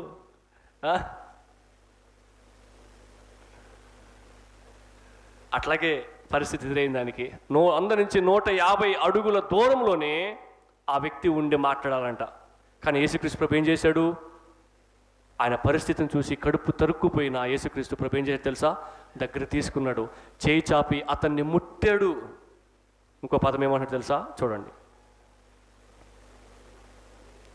నాకిష్టమే అన్న పదాన్ని వాడాడు. హల్లెలూయా! ఎందుకని ఆ పదం వాడాడు దేవుడు? ఆయన నీకిష్టమైతే అన్న పదాన్ని వాడాడు ఆ కుష్ఠరోగి. అంటే యేసుప్రభు ఏమన్నాడు తెలుసా? నిన్ను బాగు చేయడం, నీ బాధను తీసివేయడం, నీకు సంతోషకరమైన జీవితాన్ని ఇవ్వడం నాకు ఇష్టమే అన్నాడు. మీరు ఆలోచన చేయండి. తప్పిపోయిన కుమారుడు తండ్రి మాటను అతిక్రమించి, తండ్రి ఆజ్ఞకు అతిక్రమించి, తన ఇష్టానుసారంగా లోకంలోనికి వెళ్ళిపోయి విచ్చలవిడి జీవితాన్ని జీవించి, తన తండ్రి స్థితిని, తన తండ్రి స్థానాన్ని, తన తండ్రి ప్రేమను గుర్తించిన ఆ తప్పిపోయిన వ్యక్తి మరలా తండ్రి యొద్దకు తిరిగి వస్తూ ఉంటే ఈయనే పరిగెత్తుకుంటూ వెళ్ళి ఆయనను కౌగిలించుకొని మెడ మీద పడి ముద్దు పెట్టుకొని ఆయన ఇంట్లోకి తీసుకెళ్ళినట్లుగా మనం చూస్తాం. అది తండ్రి ప్రేమ. అర్థమవుతుంది మీకు ఈ మాట? మనం ఎన్నిసార్లు అవిధేయత చూపినా, మనం ఎన్నిసార్లు దేవుని మాటకు లోబడకపోయినా, మనం ఎన్నిసార్లు ప్రార్థనకి సంఘానికి విలువివ్వకపోయినా, మనం ఎన్నిసార్లు పాపంలో జీవిస్తూ ఉన్నా, 100 సార్లు పాపంలో జీవించి 101సారి ఆయన ఎవరో తెలుసుకొని ఆయన ఎద్దకు వస్తే ఆయన మనందరికంటే ముందుగా మన ఎద్దకు పరిగెత్తుకుంటూ వచ్చి మనల్ని ఆహ్వానిస్తాడు. ఆయన ఎందుకు తెలుసా అండి? మన మీద అంత ప్రేమ ఉంది ఆయనకి. హల్లెలూయా! ఇంత ప్రేమ చూపే దేవుణ్ణి మనం ఎక్కడ చూడగలం? ఒక్కొక్కసారి నాకు అనిపిస్తుంది ఆయన అంత దీర్ఘశాంతంతో ఉన్నాడు కనుకనే, ఆయన ప్రేమ స్వరూపి కనుకనే, ప్రేమ చూపగలిగిన దేవుడు కనుకనే మనిషికి అలుసైపోయాడు అనిపిస్తుంటుంది నాకు. మనం చాలాసార్లు అంటూ ఉంటాం కదా, నేను తగ్గించుకుంటున్నానని అంత సులకన నీకు, అంత అలుస నీకు, నేనేం మాట్లాడట్లేదని అంత అలుస, అంత లెక్కలెంతనో నీకు అంటాం కదా. దేవుడు కూడా దీర్ఘశాంతంతో ఉన్నాడని, శిక్షించట్లేదని, ప్రేమ చూపుతున్నాడని, 100 సార్లు పాపములు జీవించిన 101సారి అయ్యా నేను అప్పుడు నీ మాట వినలేదు, 100 సార్లు నిన్ను బాధ పెట్టాను, నన్ను ఇప్పటికి క్షమించు అంటే ఏం ఆలోచించకుండా మనల్ని క్షమిస్తాడంట ఆ దేవుడు. మనిషి పట్ల ఆ దేవునికి అంత ప్రేమ ఉంది. అయితే ఈ తప్పిన కుమారుడే సాదృశ్యం. తప్పిపోయిన కుమారుడికి దేవుడు తండ్రి ముందుగానే చెప్పినాడు, నువ్వు వెళ్ళొద్దు, నా ఆస్తి అంతా నీదే కదా అని చెప్పినా కానీ ఆ తప్పిన కుమారుడు తండ్రి మాట వినలేదు. లోకంలోనికి వెళ్ళిపోయాడు, జీవితాన్ని పాడు చేసుకున్నాడు, నాశనం చేసుకున్నాడు, బ్రతుకు మీద ఆశలు కోల్పోయి మళ్ళీ తండ్రి యొద్దకు వచ్చి రాకముందే తండ్రే ఆయన దగ్గరికి వెళ్ళి ఆయన్ని కౌగిలించుకున్నట్లుగా మనం దేవుని వాక్యంలో చూస్తాం. నాకు ఇష్టమే నిన్ను బాగు చేయడానికి అన్న మాటలో మనం ఇంతటి భావాన్ని చూస్తూ ఉన్నాం. నిజమే, మనం కూడా చాలా సందర్భాల్లో దేవునికి గాయపరిచిన వారమే, దేవుని బాధ పెట్టిన వారమే, దేవునికి అవిధేయత చూపిన వారమే, దేవునికి లోబడకుండా మన ఇష్టానుసారంగా జీవించిన వారమే. మైక్ వినబడుతున్నా, ప్రార్థన చేసుకోవాలని మన మనస్సాక్షి చెప్తూ ఉన్నా, దేవుని ఆరాధించాలని మన మనస్సాక్షి చెప్తున్నా, దానికి అవిధేయత చూపిన వారమే. అయినా దేవుడు ఏం చేస్తాడో తెలుసా? మనపై కనికరపడుతూ ఉన్నాడు. ఒకవేళ కనికరం చూపకపోతే మనం ఈరోజు సజీవ లెక్కలో ఉండేవాళ్ళం కాదు. ఎప్పుడో మనకు కూడా ఆదరణ కూడికి పెట్టేవాళ్ళు మన ఇంట్లో వాళ్ళు. కానీ దేవుడు కనికరం చూపాడు కాబట్టి మనం ఈరోజు దేవుని సన్నిధిలో సజీవులంగా ఉన్నాం. అది ఆయన మనపై చూపిన ప్రేమ. 42వ వచనం మనం చూస్తే, ఆయన కనికరపడి చేయి చాపి వాడిని ముట్టి నాకిష్టమే నువ్వు శుద్ధుడు కమ్మని వానితో చెప్పిన వెంటనే ఏమని రాసింది? వెంటనే కుష్ఠరోగం వానిని విడిచెను. అక్కడికక్కడే ఏమైపోయిందట? కుష్ఠరోగం నయమైపోయింది, పూర్తిగా నయమైపోయింది. మీరు గమనించండి, ప్రపంచ చరిత్రలో చాలామంది గుడ్డి వాళ్ళని బాగు చేసినాం, కుంటి వాళ్ళని బాగు చేసినాం, అవునా, చనిపోయిన వాళ్ళని బ్రతికించాం, గర్భఫలం లేని వాళ్ళకి ప్రార్థన చేస్తే గర్భఫలం వచ్చేసింది, ఇవన్నీ చెప్పుకుంటారు కదా, మాకు స్వస్థత వరం ఉందని. మీరు పాంప్లెట్లో చూడొచ్చు, టీవీలో చూడొచ్చు, ఇలాంటి పెద్దలు ఇది మాకు వరం ఉందని చెప్పుకుని తిరిగే వాళ్ళు చాలామంది కనిపిస్తారు మీకు. ప్రపంచ చరిత్రలో ఏ ఒక్క వ్యక్తి కూడా కుష్ఠవ్యాధిని బాగు చేసినట్టు లేదంట. ప్రతి ఊర్లో ఉంటారు, ఊర్లో అంటే ప్రతి జిల్లాలో ఉంటారు కుష్ఠవ్యాధికి సంబంధించిన వాళ్ళు. స్వస్థత వరం ఉంటే ఏం చేయాలా? కొట్టుకు వచ్చి బతుకున్న వాళ్ళకి అది చెప్పాల్సింది ఏమని? చచ్చిపోయిన వాళ్ళు బతికిస్తాం మేమని చెప్పి. పెద్ద హాస్పిటల్కి అడిగిపోతే ఎంతోమంది ఉంటారు, ఎన్నో సేవలు ఉంటాయి. ఆడగదా నువ్వు నీ స్వస్థ వరాన్ని ప్రయోగించాలా, అంతే కదా? బతుకున్న వాళ్ళ కాడికి పోయి స్వస్థ వరం ఉంది నేను బతికిస్తాను నువ్వు ఏందే? చచ్చిపోయిన వాళ్ళ కాడికి పోయి కదా బతికేయాలా, అప్పుడు నీకు వరం ఉందని రుజువు చేయబడుతుంది. అక్కడ బతకరు, అందుకని ఇక్కడికి వచ్చి చెప్తారు. ఎందుకని? అక్కడ పని అవ్వదు, ఈడ పని అవుతుంది. నేను ఎవరిని విమర్శించట్లేదు. నాకు స్వస్థత వరం ఉందని చెప్పుకుని తిరిగే ప్రతి ఒక్కరు కూడా యేసు ప్రభు వలె వెంటనే స్వస్థపరుస్తారంటనే స్టేజ్ మీదే. నాతో పాటు రండి, నేను చూపిస్తాను మీకు. ఎవరైతే స్వస్థపరచబడ్డామని చెప్పినారో నాతో పాటు రండి, వాళ్ళు నిజంగా స్వస్థపరచబడ్డారని నేను మీకు రుజువు చేపిస్తాను. ఆయన శిష్యుల వలె తక్షణమే స్వస్థపరచగలిగి ఉండాలి. నాకు స్వస్థత వరం ఉందని ట్యాగ్లైన్ పెట్టుకునేవారు. అయితే దేవుని యొక్క మహాకృప అటువంటి తీవ్రమైన కష్టతరమైన పరిస్థితుల్లో బాధపడుతున్న ఆ వ్యక్తిపై దేవుడు కనికరపడి నాకిష్టమే నువ్వు శుద్ధుడు కమ్మని పలికిన వెంటనే ఆ వ్యక్తి సంపూర్ణంగా స్వస్థపరచబడ్డాడు. హల్లెలూయా. అంటే మనం ఏం నేర్చుకుంటున్నాం తెలుసా? మనిషిని స్వస్థపరిచేది దేవుడే కానీ ఏ మనిషి కాదు. ఒకవేళ నేను నిన్ను స్వస్థపరుస్తా, నేను నా ప్రార్థన నిన్ను బాగు చేస్తుంది అని అన్నారంటే ఎవరైనా, అది అబద్ధం. పత్రికల్లో స్వస్థత వరాన్ని గురించిన ఒక్క ఆజ్ఞ కూడా లేదని గుర్తించండి. దేవుడు స్వస్థపరిచే సామర్థ్యాన్ని కలిగి ఉన్నాడు. దేవుడు స్వస్థపరిచే సామర్థ్యాన్ని ఆయన శిష్యులకు ఇచ్చాడు. కానీ వారి తర్వాత పిలువబడిన సేవకులు మాత్రం వాక్యాన్ని ప్రకటించడానికి ఉన్నారు. మనిషిని స్వస్థపరిచే ఏమంటారు ఆ శక్తి ఎవరికి ఉంది? దేవుడికే ఉంది, ఏ మనిషికి లేదు. నాకు స్వస్థత వరం ఉందని చెప్పి బ్రాకెట్లో వేసుకున్న వాళ్ళు నిజం చెప్తున్నా అబద్ధం చెప్తున్నారా?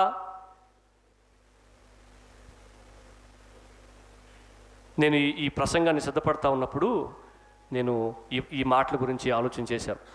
ఎందుకు నాకు స్వస్థత వరం ఉందని 9 ఆత్మవరాలు కలిగిన దైవ సేవకులు అన్న పేర్లు వేసుకుంటారు చూడండి.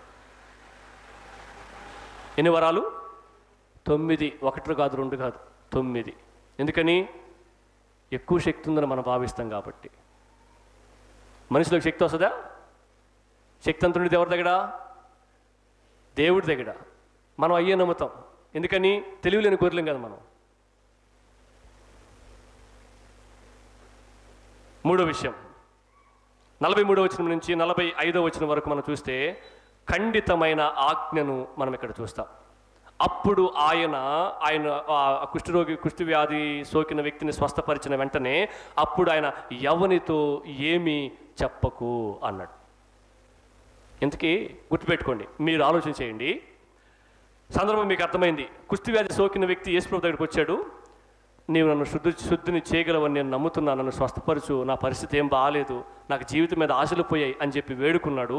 వేడుకున్న వెంటనే కనికరపడి చేయి చాపి ముట్టి స్వస్థపరిచి, నువ్వు శుద్ధుడో కమ్ము, నాకు ఇష్టమే నువ్వు బాగుపడ్డం అని చెప్పిన వెంటనే అతను బాగుపరచబడ్డాడు. బాగుపరచబడిన తర్వాత ఆయన కుష్ఠవ్యాధి నయమైన వ్యక్తి ఊర్లోకి వచ్చి యేసుప్రభు నన్ను స్వస్థపరిచాడు అంటే యేసుప్రభు ఎక్కువ నమ్ముకుంటారు కదా, అంతే కదా? వాక్యం చెప్తే నమ్ముకుంటారా? నన్ను బతికించడం చెప్తే నమ్ముకుంటారా? అతను నేను చెప్పాను. జీవితాంతం వాక్యం చెప్తే యేసుప్రభు నమ్ముకుంటారా? అంటే జీవితాంతం సువార్త చెప్తే నమ్ముకుంటారా యేసుప్రభుని? లేకపోతే యేసుప్రభు నన్ను బతికిచ్చాడు అని ఒక వ్యక్తి, చచ్చిపోయిన వ్యక్తి వచ్చి కొట్టులు చెప్తే నమ్ముకుంటారా? చచ్చిపోయిన వ్యక్తి బతికొచ్చి యేసుప్రభు నన్ను బతికిచ్చాడు కానీ అమ్మా అనుకుంటా. వాళ్ళు ఏమంటే క్రైస్తవులు కాకపోయినా వెంటనే ఊరు మొత్తం ఆ వార్త స్ప్రెడ్ అయిపోద్ది. ఈ కుష్ఠరోగి పరిస్థితి ఇక ఈ ఊర్లోకి రావడానికే లేదు, ఆ ఊరంతా చచ్చిపోవాలి అతను. అంత ఘోరమైన పరిస్థితిలో ఉన్న వ్యక్తి ఊర్లోకి వచ్చి యేసుప్రభు నాకు మరలా ఆశలు పుట్టించాడయ్యా నా జీవితం మీద, నా బిడ్డలను చూసే అవకాశం ఇచ్చాడు, మీ అందరిని చూసే అవకాశం ఇచ్చాడు, ఇలా నేను మారడానికి కారణం యేసుప్రభు అయ్యా, నన్ను బతికిచ్చాడు, నన్ను బాగు చేశాడని ఊరందరికీ చెప్తే కదా హల్లెలూయా అంటాం మనం. అవునా, నిన్ను బాగు చేసినాడా, నన్ను కూడా బాగు చేస్తాడని నమ్ముతున్నా, నేను కూడా వస్తా యేసుప్రభు కాడికి అనరా? మరి ఎందుకు చెప్పాకన్నాడు? చెప్తే కదా సేవ త్వరగా డెవలప్ అవుద్ది. ఈ రోజుల్లో టీవీల్లో మైకులు పట్టుకొని కూడికల్లో స్టేజీల మీద చెప్పమంటున్నారు కదా, నీకేం జరిగిందో చెప్పు, నువ్వు ఇక్కడికి వచ్చేటప్పుడు ఎట్టొచ్చావు చెప్పు, నేను కర్ర పట్టుకుని వచ్చినాను, ఇప్పుడు పరిగెత్తు, వా చదవండి, హల్లెలూయా కదా.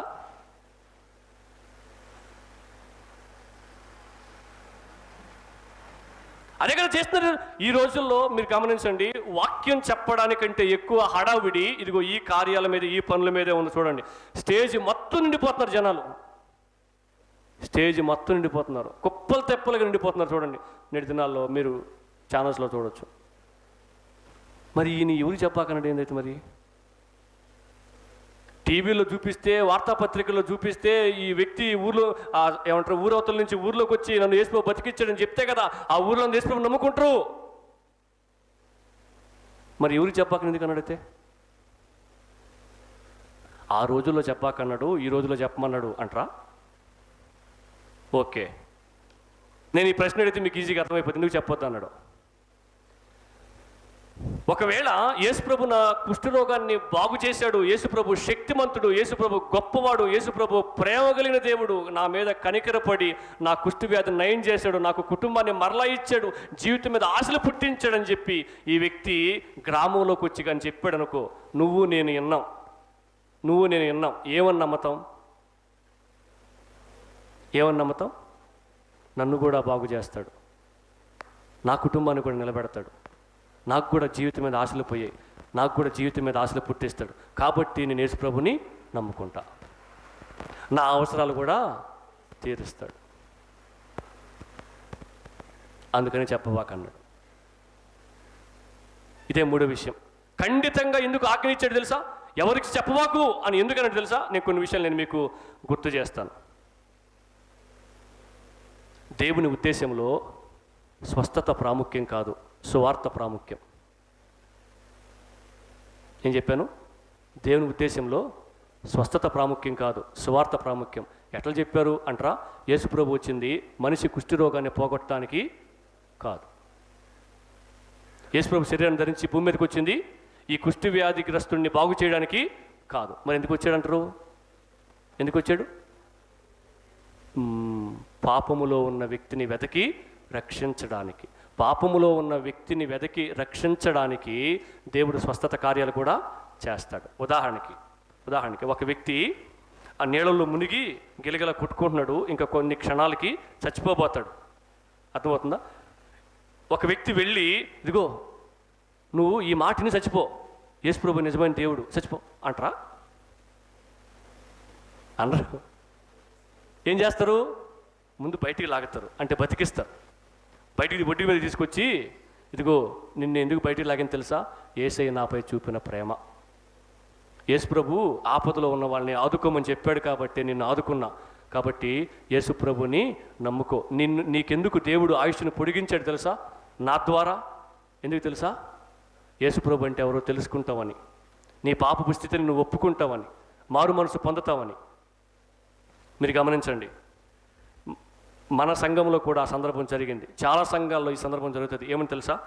చాలామంది ఎప్పుడో చచ్చిపోవాల్సిన వాళ్ళు, కానీ దేవుడే వారిని బతికించి, వారికి సువార్త ప్రకటించి, వారికి బాప్తిసం ఇచ్చి, సంఘంలో చేర్చి, బలలో పాల్గొంటూ అప్పుడు పిలిచేసుకున్నాడు చాలామందిని. గమనించండి, ఎందుకు తెలుసా? అట్లా అప్పుడే పోవాల్సిన వాళ్ళు, కానీ ఇంతకాలం ఆయుష్నిచ్చి, ఒక 4-5 సంవత్సరాల ఆయుష్ను పొడిగించి, సువార్తను అందించి, సంఘంలోకి తీసుకొచ్చి, యేసయ్య బిడ్డగా మార్చుకొని అప్పుడు పిలుచుకున్నాడు. ఎందుకు? అప్పుడు 5 సంవత్సరాల క్రితం చనిపోతే ఆ వ్యక్తి నరకానికి వెళ్తాడు. తర్వాత ఈ 5 సంవత్సరాలు ఎందుకు ఇచ్చాడు ఆయుష్? మరి నీకు నాకు ఎందుకు ఇచ్చాడు? వండుకొని తింటామని బిర్యానీలా?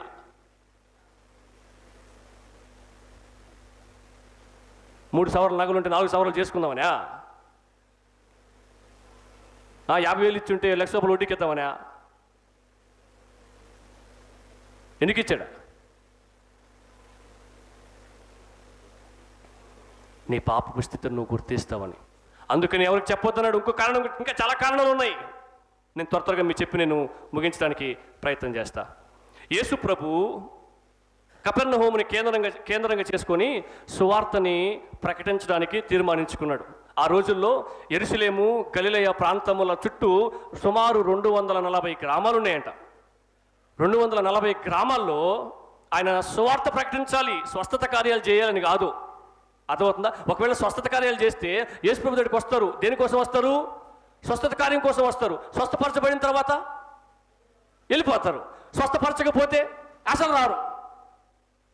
అయితే సువార్తను నమ్మిన వ్యక్తి మాత్రం ఖచ్చితంగా దేవుని దగ్గరికి వస్తూనే ఉంటాడు, నిలబడతాడు, స్థిరపరచబడతాడు. యేసు ప్రభు అరే ఎందుకు ఎవరికి చెప్పబాకరా అని నువ్వు పోయి యాజకుడు చూపించుకొని సంతోషంగా నీ ఇంట్లో కుటుంబంలో జాగ్రత్తగా బతుకురా అని చెప్తే ఈడు పోయి ఏం చేశాడు? 45వ వచనంలో వాడు వెళ్ళి దానిని గూర్చి విస్తారంగా ప్రకటించేశాడు. విస్తారంగా ప్రకటించేసరికి జనాలు ఏమైపోయారు? గనుక ఆయన ఇక పట్టణములో బహిరంగంగా ప్రవేశించలేకపోయాడు. మనం మంచిగా చేస్తున్నాం అనుకుంటాం సంఘానికి, అది చెడే కూర్చో ఉంటుంది. యేసుప్రభువును బాగు చేశాడని చెప్పి మంచి అనుకున్నాడు ఆయన, కానీ యేసుప్రభు సేవకు అది ఆటంకంగా మారిపోయింది. వాక్యం చెప్పలేకపోయాడు ఇంకా ఆయన, ఆ ఊళ్ళో తిరగలేకపోయాడు ఇంకా ఆయన. అడవిలోకి వెళ్ళిపోయాడు, అరణలోకి వెళ్ళిపోయాడు. అరణలోకి వెళ్ళిపోయిన జనాలు వదిలేరా, హిమాలయాల్లో కూర్చున్న పోతారు. ఎందుకని? వాళ్ళకి బాగోవడమే కావాలా. భూమి మీద సొరంగం దూకునైనా పోతారు. ఎందుకని? వాళ్ళకి బాగోవడమే కావాలా. పావు నోట్లోంచి లాక్కొస్తారు డబ్బులు. ఎందుకని? వాళ్ళు బాగవడం, బతకడమే కావాలా. ఆయన అడవిలోకి వెళ్ళిపోయాడు కదా ఊర్లో నుంచి. వాళ్ళు ఏం చేశారంట? నలుదిక్కుల నుండి ఆయన యొద్దకు జనులు వచ్చుచుండిరి. ఏమైపోయింది? ఈయన పోయి ఊర్లో మంట పెట్టేసినాడు, నన్ను బాగు చేశాడు, కుష్ఠరోగం బాగొట్టని చెప్పాడా? ఓయమ్మని కుష్ఠరోగం పోయిందా? అప్పుడు మనం చూసాం కదా, ఇది ఎంత భయంకరమైన రోగం. నీకు కుష్ఠరోగం పోయిందా? ఎట్లా పోయింది? యేసు ప్రభు వల్ల. యేసు ప్రభు ఏడి?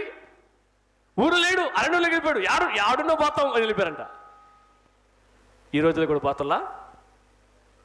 హైదరాబాద్కి రమ్మంటే పోతారు, రాజమండ్రికి రమ్మంటే పోతారు, విజయవాడకి రమ్మంటే పోతారు, గుణదలకి రమ్మంటే పోతారు.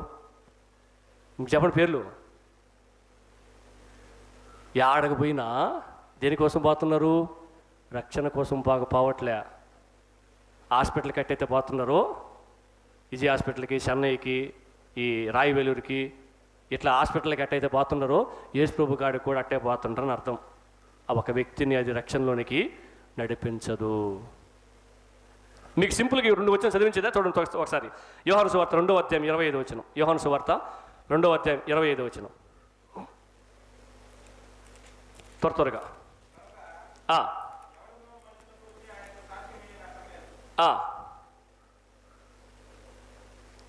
గనుక ఎవడును మనుషుని గురించి ఆయనకు సాక్ష్యం ఇయ్యనక్కరలేదు. నేను రెఫరెన్సు తప్పుగా రాసుకున్నట్టున్నా. యేసు వారి యందు విశ్వాసం ఉంచలేదు అన్న పదాన్ని మనం చూస్తాం. యేసు ప్రభు యందు చాలామంది విశ్వాసం ఉంచారు, కానీ యేసు ప్రభు మాత్రం వారి యందు విశ్వాసం ఉంచలేదట. ఎందుకని? ఇంకో వచనం కూడా చదవండి ఒకసారి. అదే యోహాను సువార్త 6వ అధ్యాయం 26వ వచనం.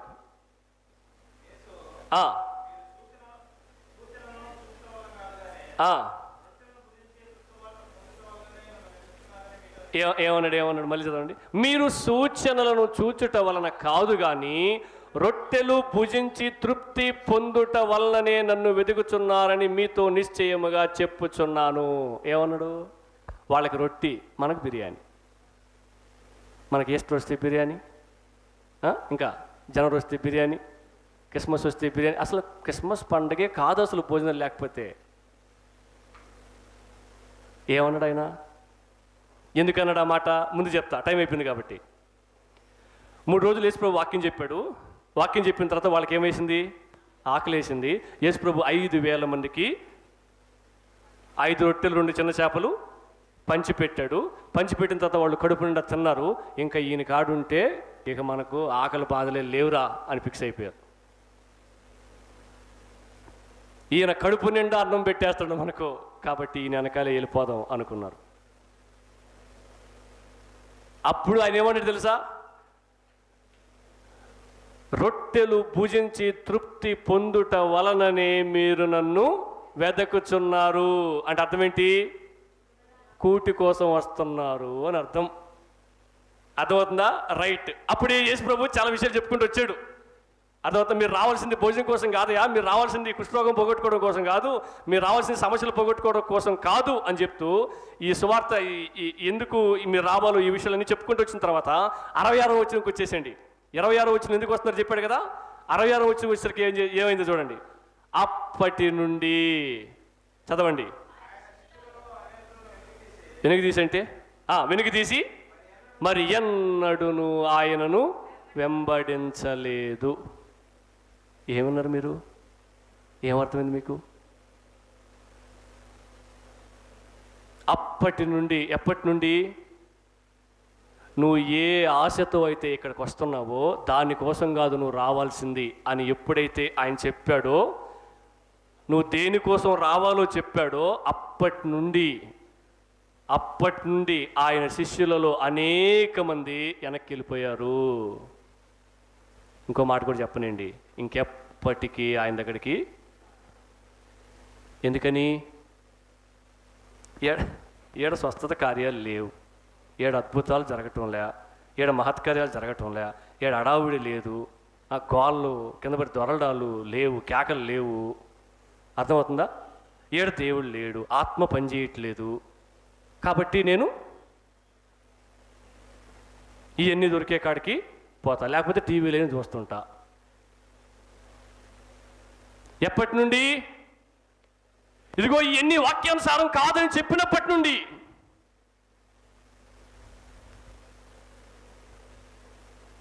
అనేకులు వెనక్కి వెళ్ళిపోయారు.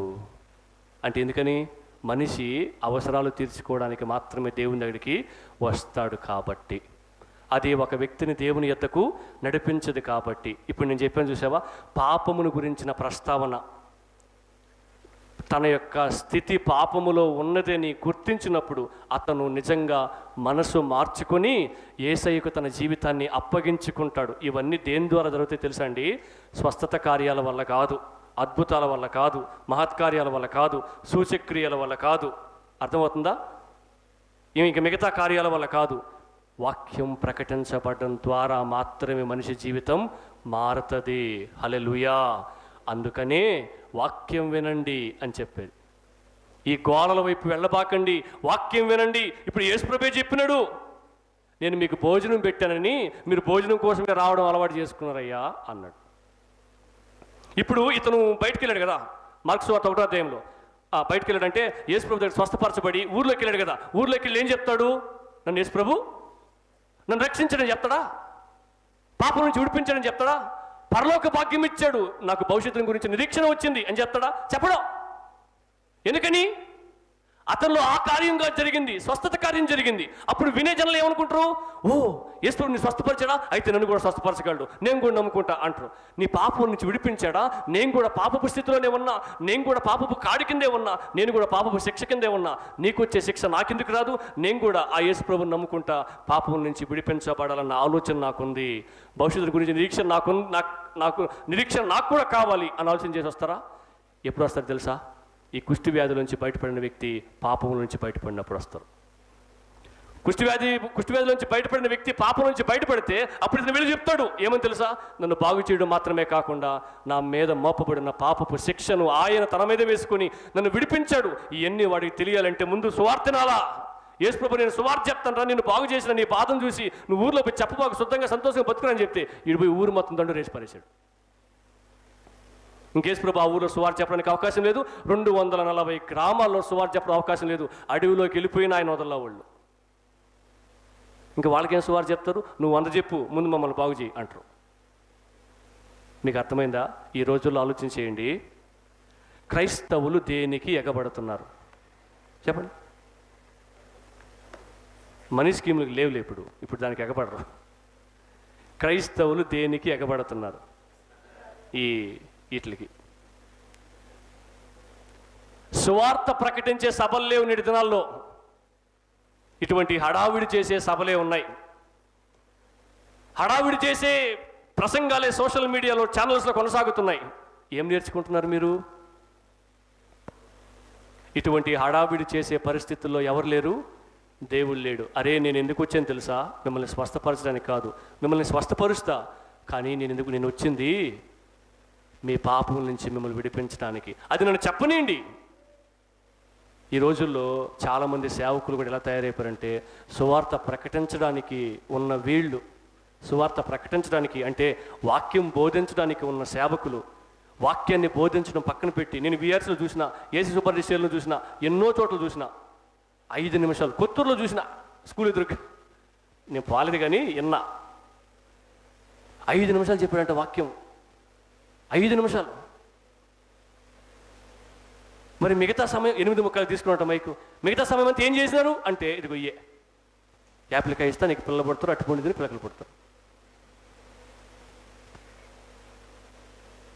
ఎందుకు వచ్చినాయి ఇవన్నీ కూడా? ప్రజలు ఇందాక చూశారు కదా మీరు, పాపములో ఉన్న వ్యక్తి తెలివినే గొర్రెలతో సమానం అని చూశారు కదా మీరు. పాపములో ఉన్న వ్యక్తి ఆలోచన చేయడు. అరే అంతంత పెద్ద పెద్ద మెడిసిన్స్ వాడుతున్న నేను, దేవుని యందు విశ్వాసం కలిగిన నేను, వాటి ద్వారా నాకు గర్భఫలం రావట్లేదు, విడుదల పొందుకోవట్లేదు, యాపిల్కాయ తింటూ వచ్చేస్తే 20 రూపాయలు యాపిల్కాయ, దాంట్లో ఏ శక్తి ఉంది? అస్సలు దాంట్లోకి వెళ్ళిపోతే మహిమ, ఏం వెళ్ళిపోతే మహిమ? పిచ్చిగా సింపుల్ అండి, మీరు సింపుల్గా అర్థం చేసుకోండి. ఇక్కడ పేర్లు చెప్పకూడదు కదా, రికార్డింగ్ అవుతుంది కదా. ఇక్కడ పిల్లలు పుట్టడానికి ముందిస్తారు, కావిలు పోవడానికి ముందిస్తారు, కిడ్నీలో రాళ్ళు కావడానికి ముందిస్తారు, చర్చిలో కూడా యాప్లికాయలు ఇస్తున్నారు. అంతే. మీకు పోల్చి చెప్తే ఈజీగా అర్థమవుతుందని చెప్పిన అంతే. అక్కడి నుంచి వచ్చింది ఈ పద్ధతి, బైబిల్లో వచ్చిన పద్ధతి కాదు.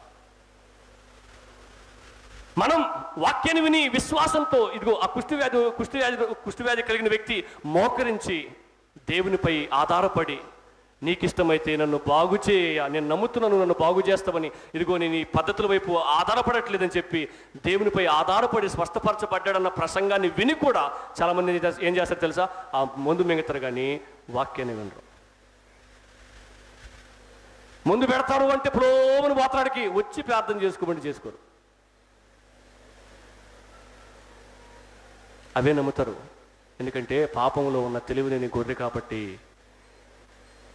ఈ మాటలు వింటున్న దయచేసి మీరు గుర్తుపెట్టుకోండి,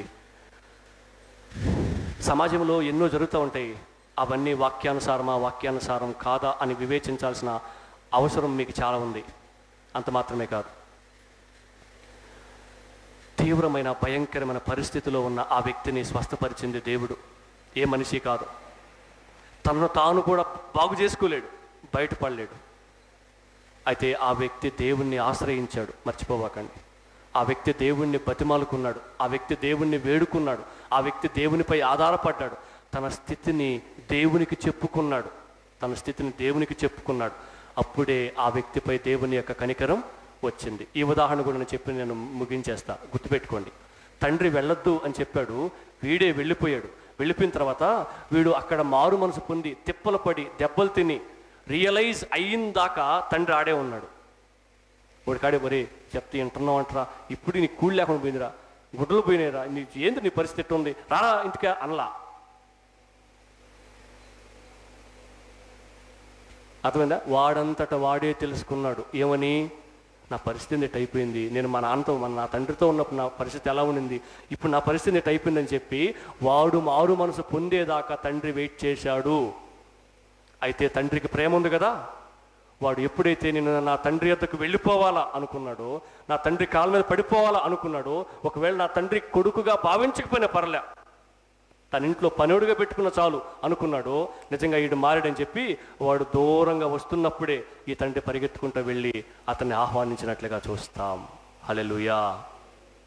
ఈ సందర్భం బట్టి మీకు ఏమర్థమైంది? దేవుడు నిన్ను ఎప్పుడూ తోసివేసుకోడు, కానీ అవసరాలు తీర్చే దేవుని ఎద్దకు రావద్దు, పాపం నుంచి విడిపించే దేవుని ఎద్దకు రండి. నీ నిజమైన అవసరత, నీ ప్రాముఖ్యమైన అవసరత పాపం నుంచి బయటపడడం, స్వస్థపరచబడ్డం కాదు, నీ పని అవడం కాదు ముఖ్యం. నీ పాపం నుంచి నువ్వు బయటపడడం నీకు చాలా ప్రాముఖ్యం. నువ్వు స్వస్థపరిస్తే ప్రభుతో యుగయుగాలు ఉండవు, స్వస్థపరచబడితే ప్రభుతో ఉండవు. ఇప్పుడు ఈ కుష్ఠవ్యాధి కలిగిన వ్యక్తి స్వస్థపరచబడి లోకంలోకి వెళ్ళాడు అనుకోండి, పరలోకంకి వెళ్తాడా? వెళ్ళడు. దేవుడే స్వస్థపరిచాడు కానీ వెళ్ళడు. పాపము నుంచి బయటపడితేనే ఆ వ్యక్తి అయినా, నువ్వైనా, నేనైనా, దేవుని చేత స్వస్థపరచబడిన ఏ వ్యక్తి అయినా ప్రభుతో ఉండేది పాపం పోతే స్వస్థపరచబడితే కాదు. మనిషి జీవితంలో పాపం పోవాలంటే స్వస్థత కాదు, వాక్యం. కాబట్టి నీ జీవితంలో నువ్వు దేనికి ప్రాధాన్యత ఇద్దాం అనుకుంటున్నావు? ఆలోచన చేసుకొని ప్రార్థన చేసుకో. తల వంచండి.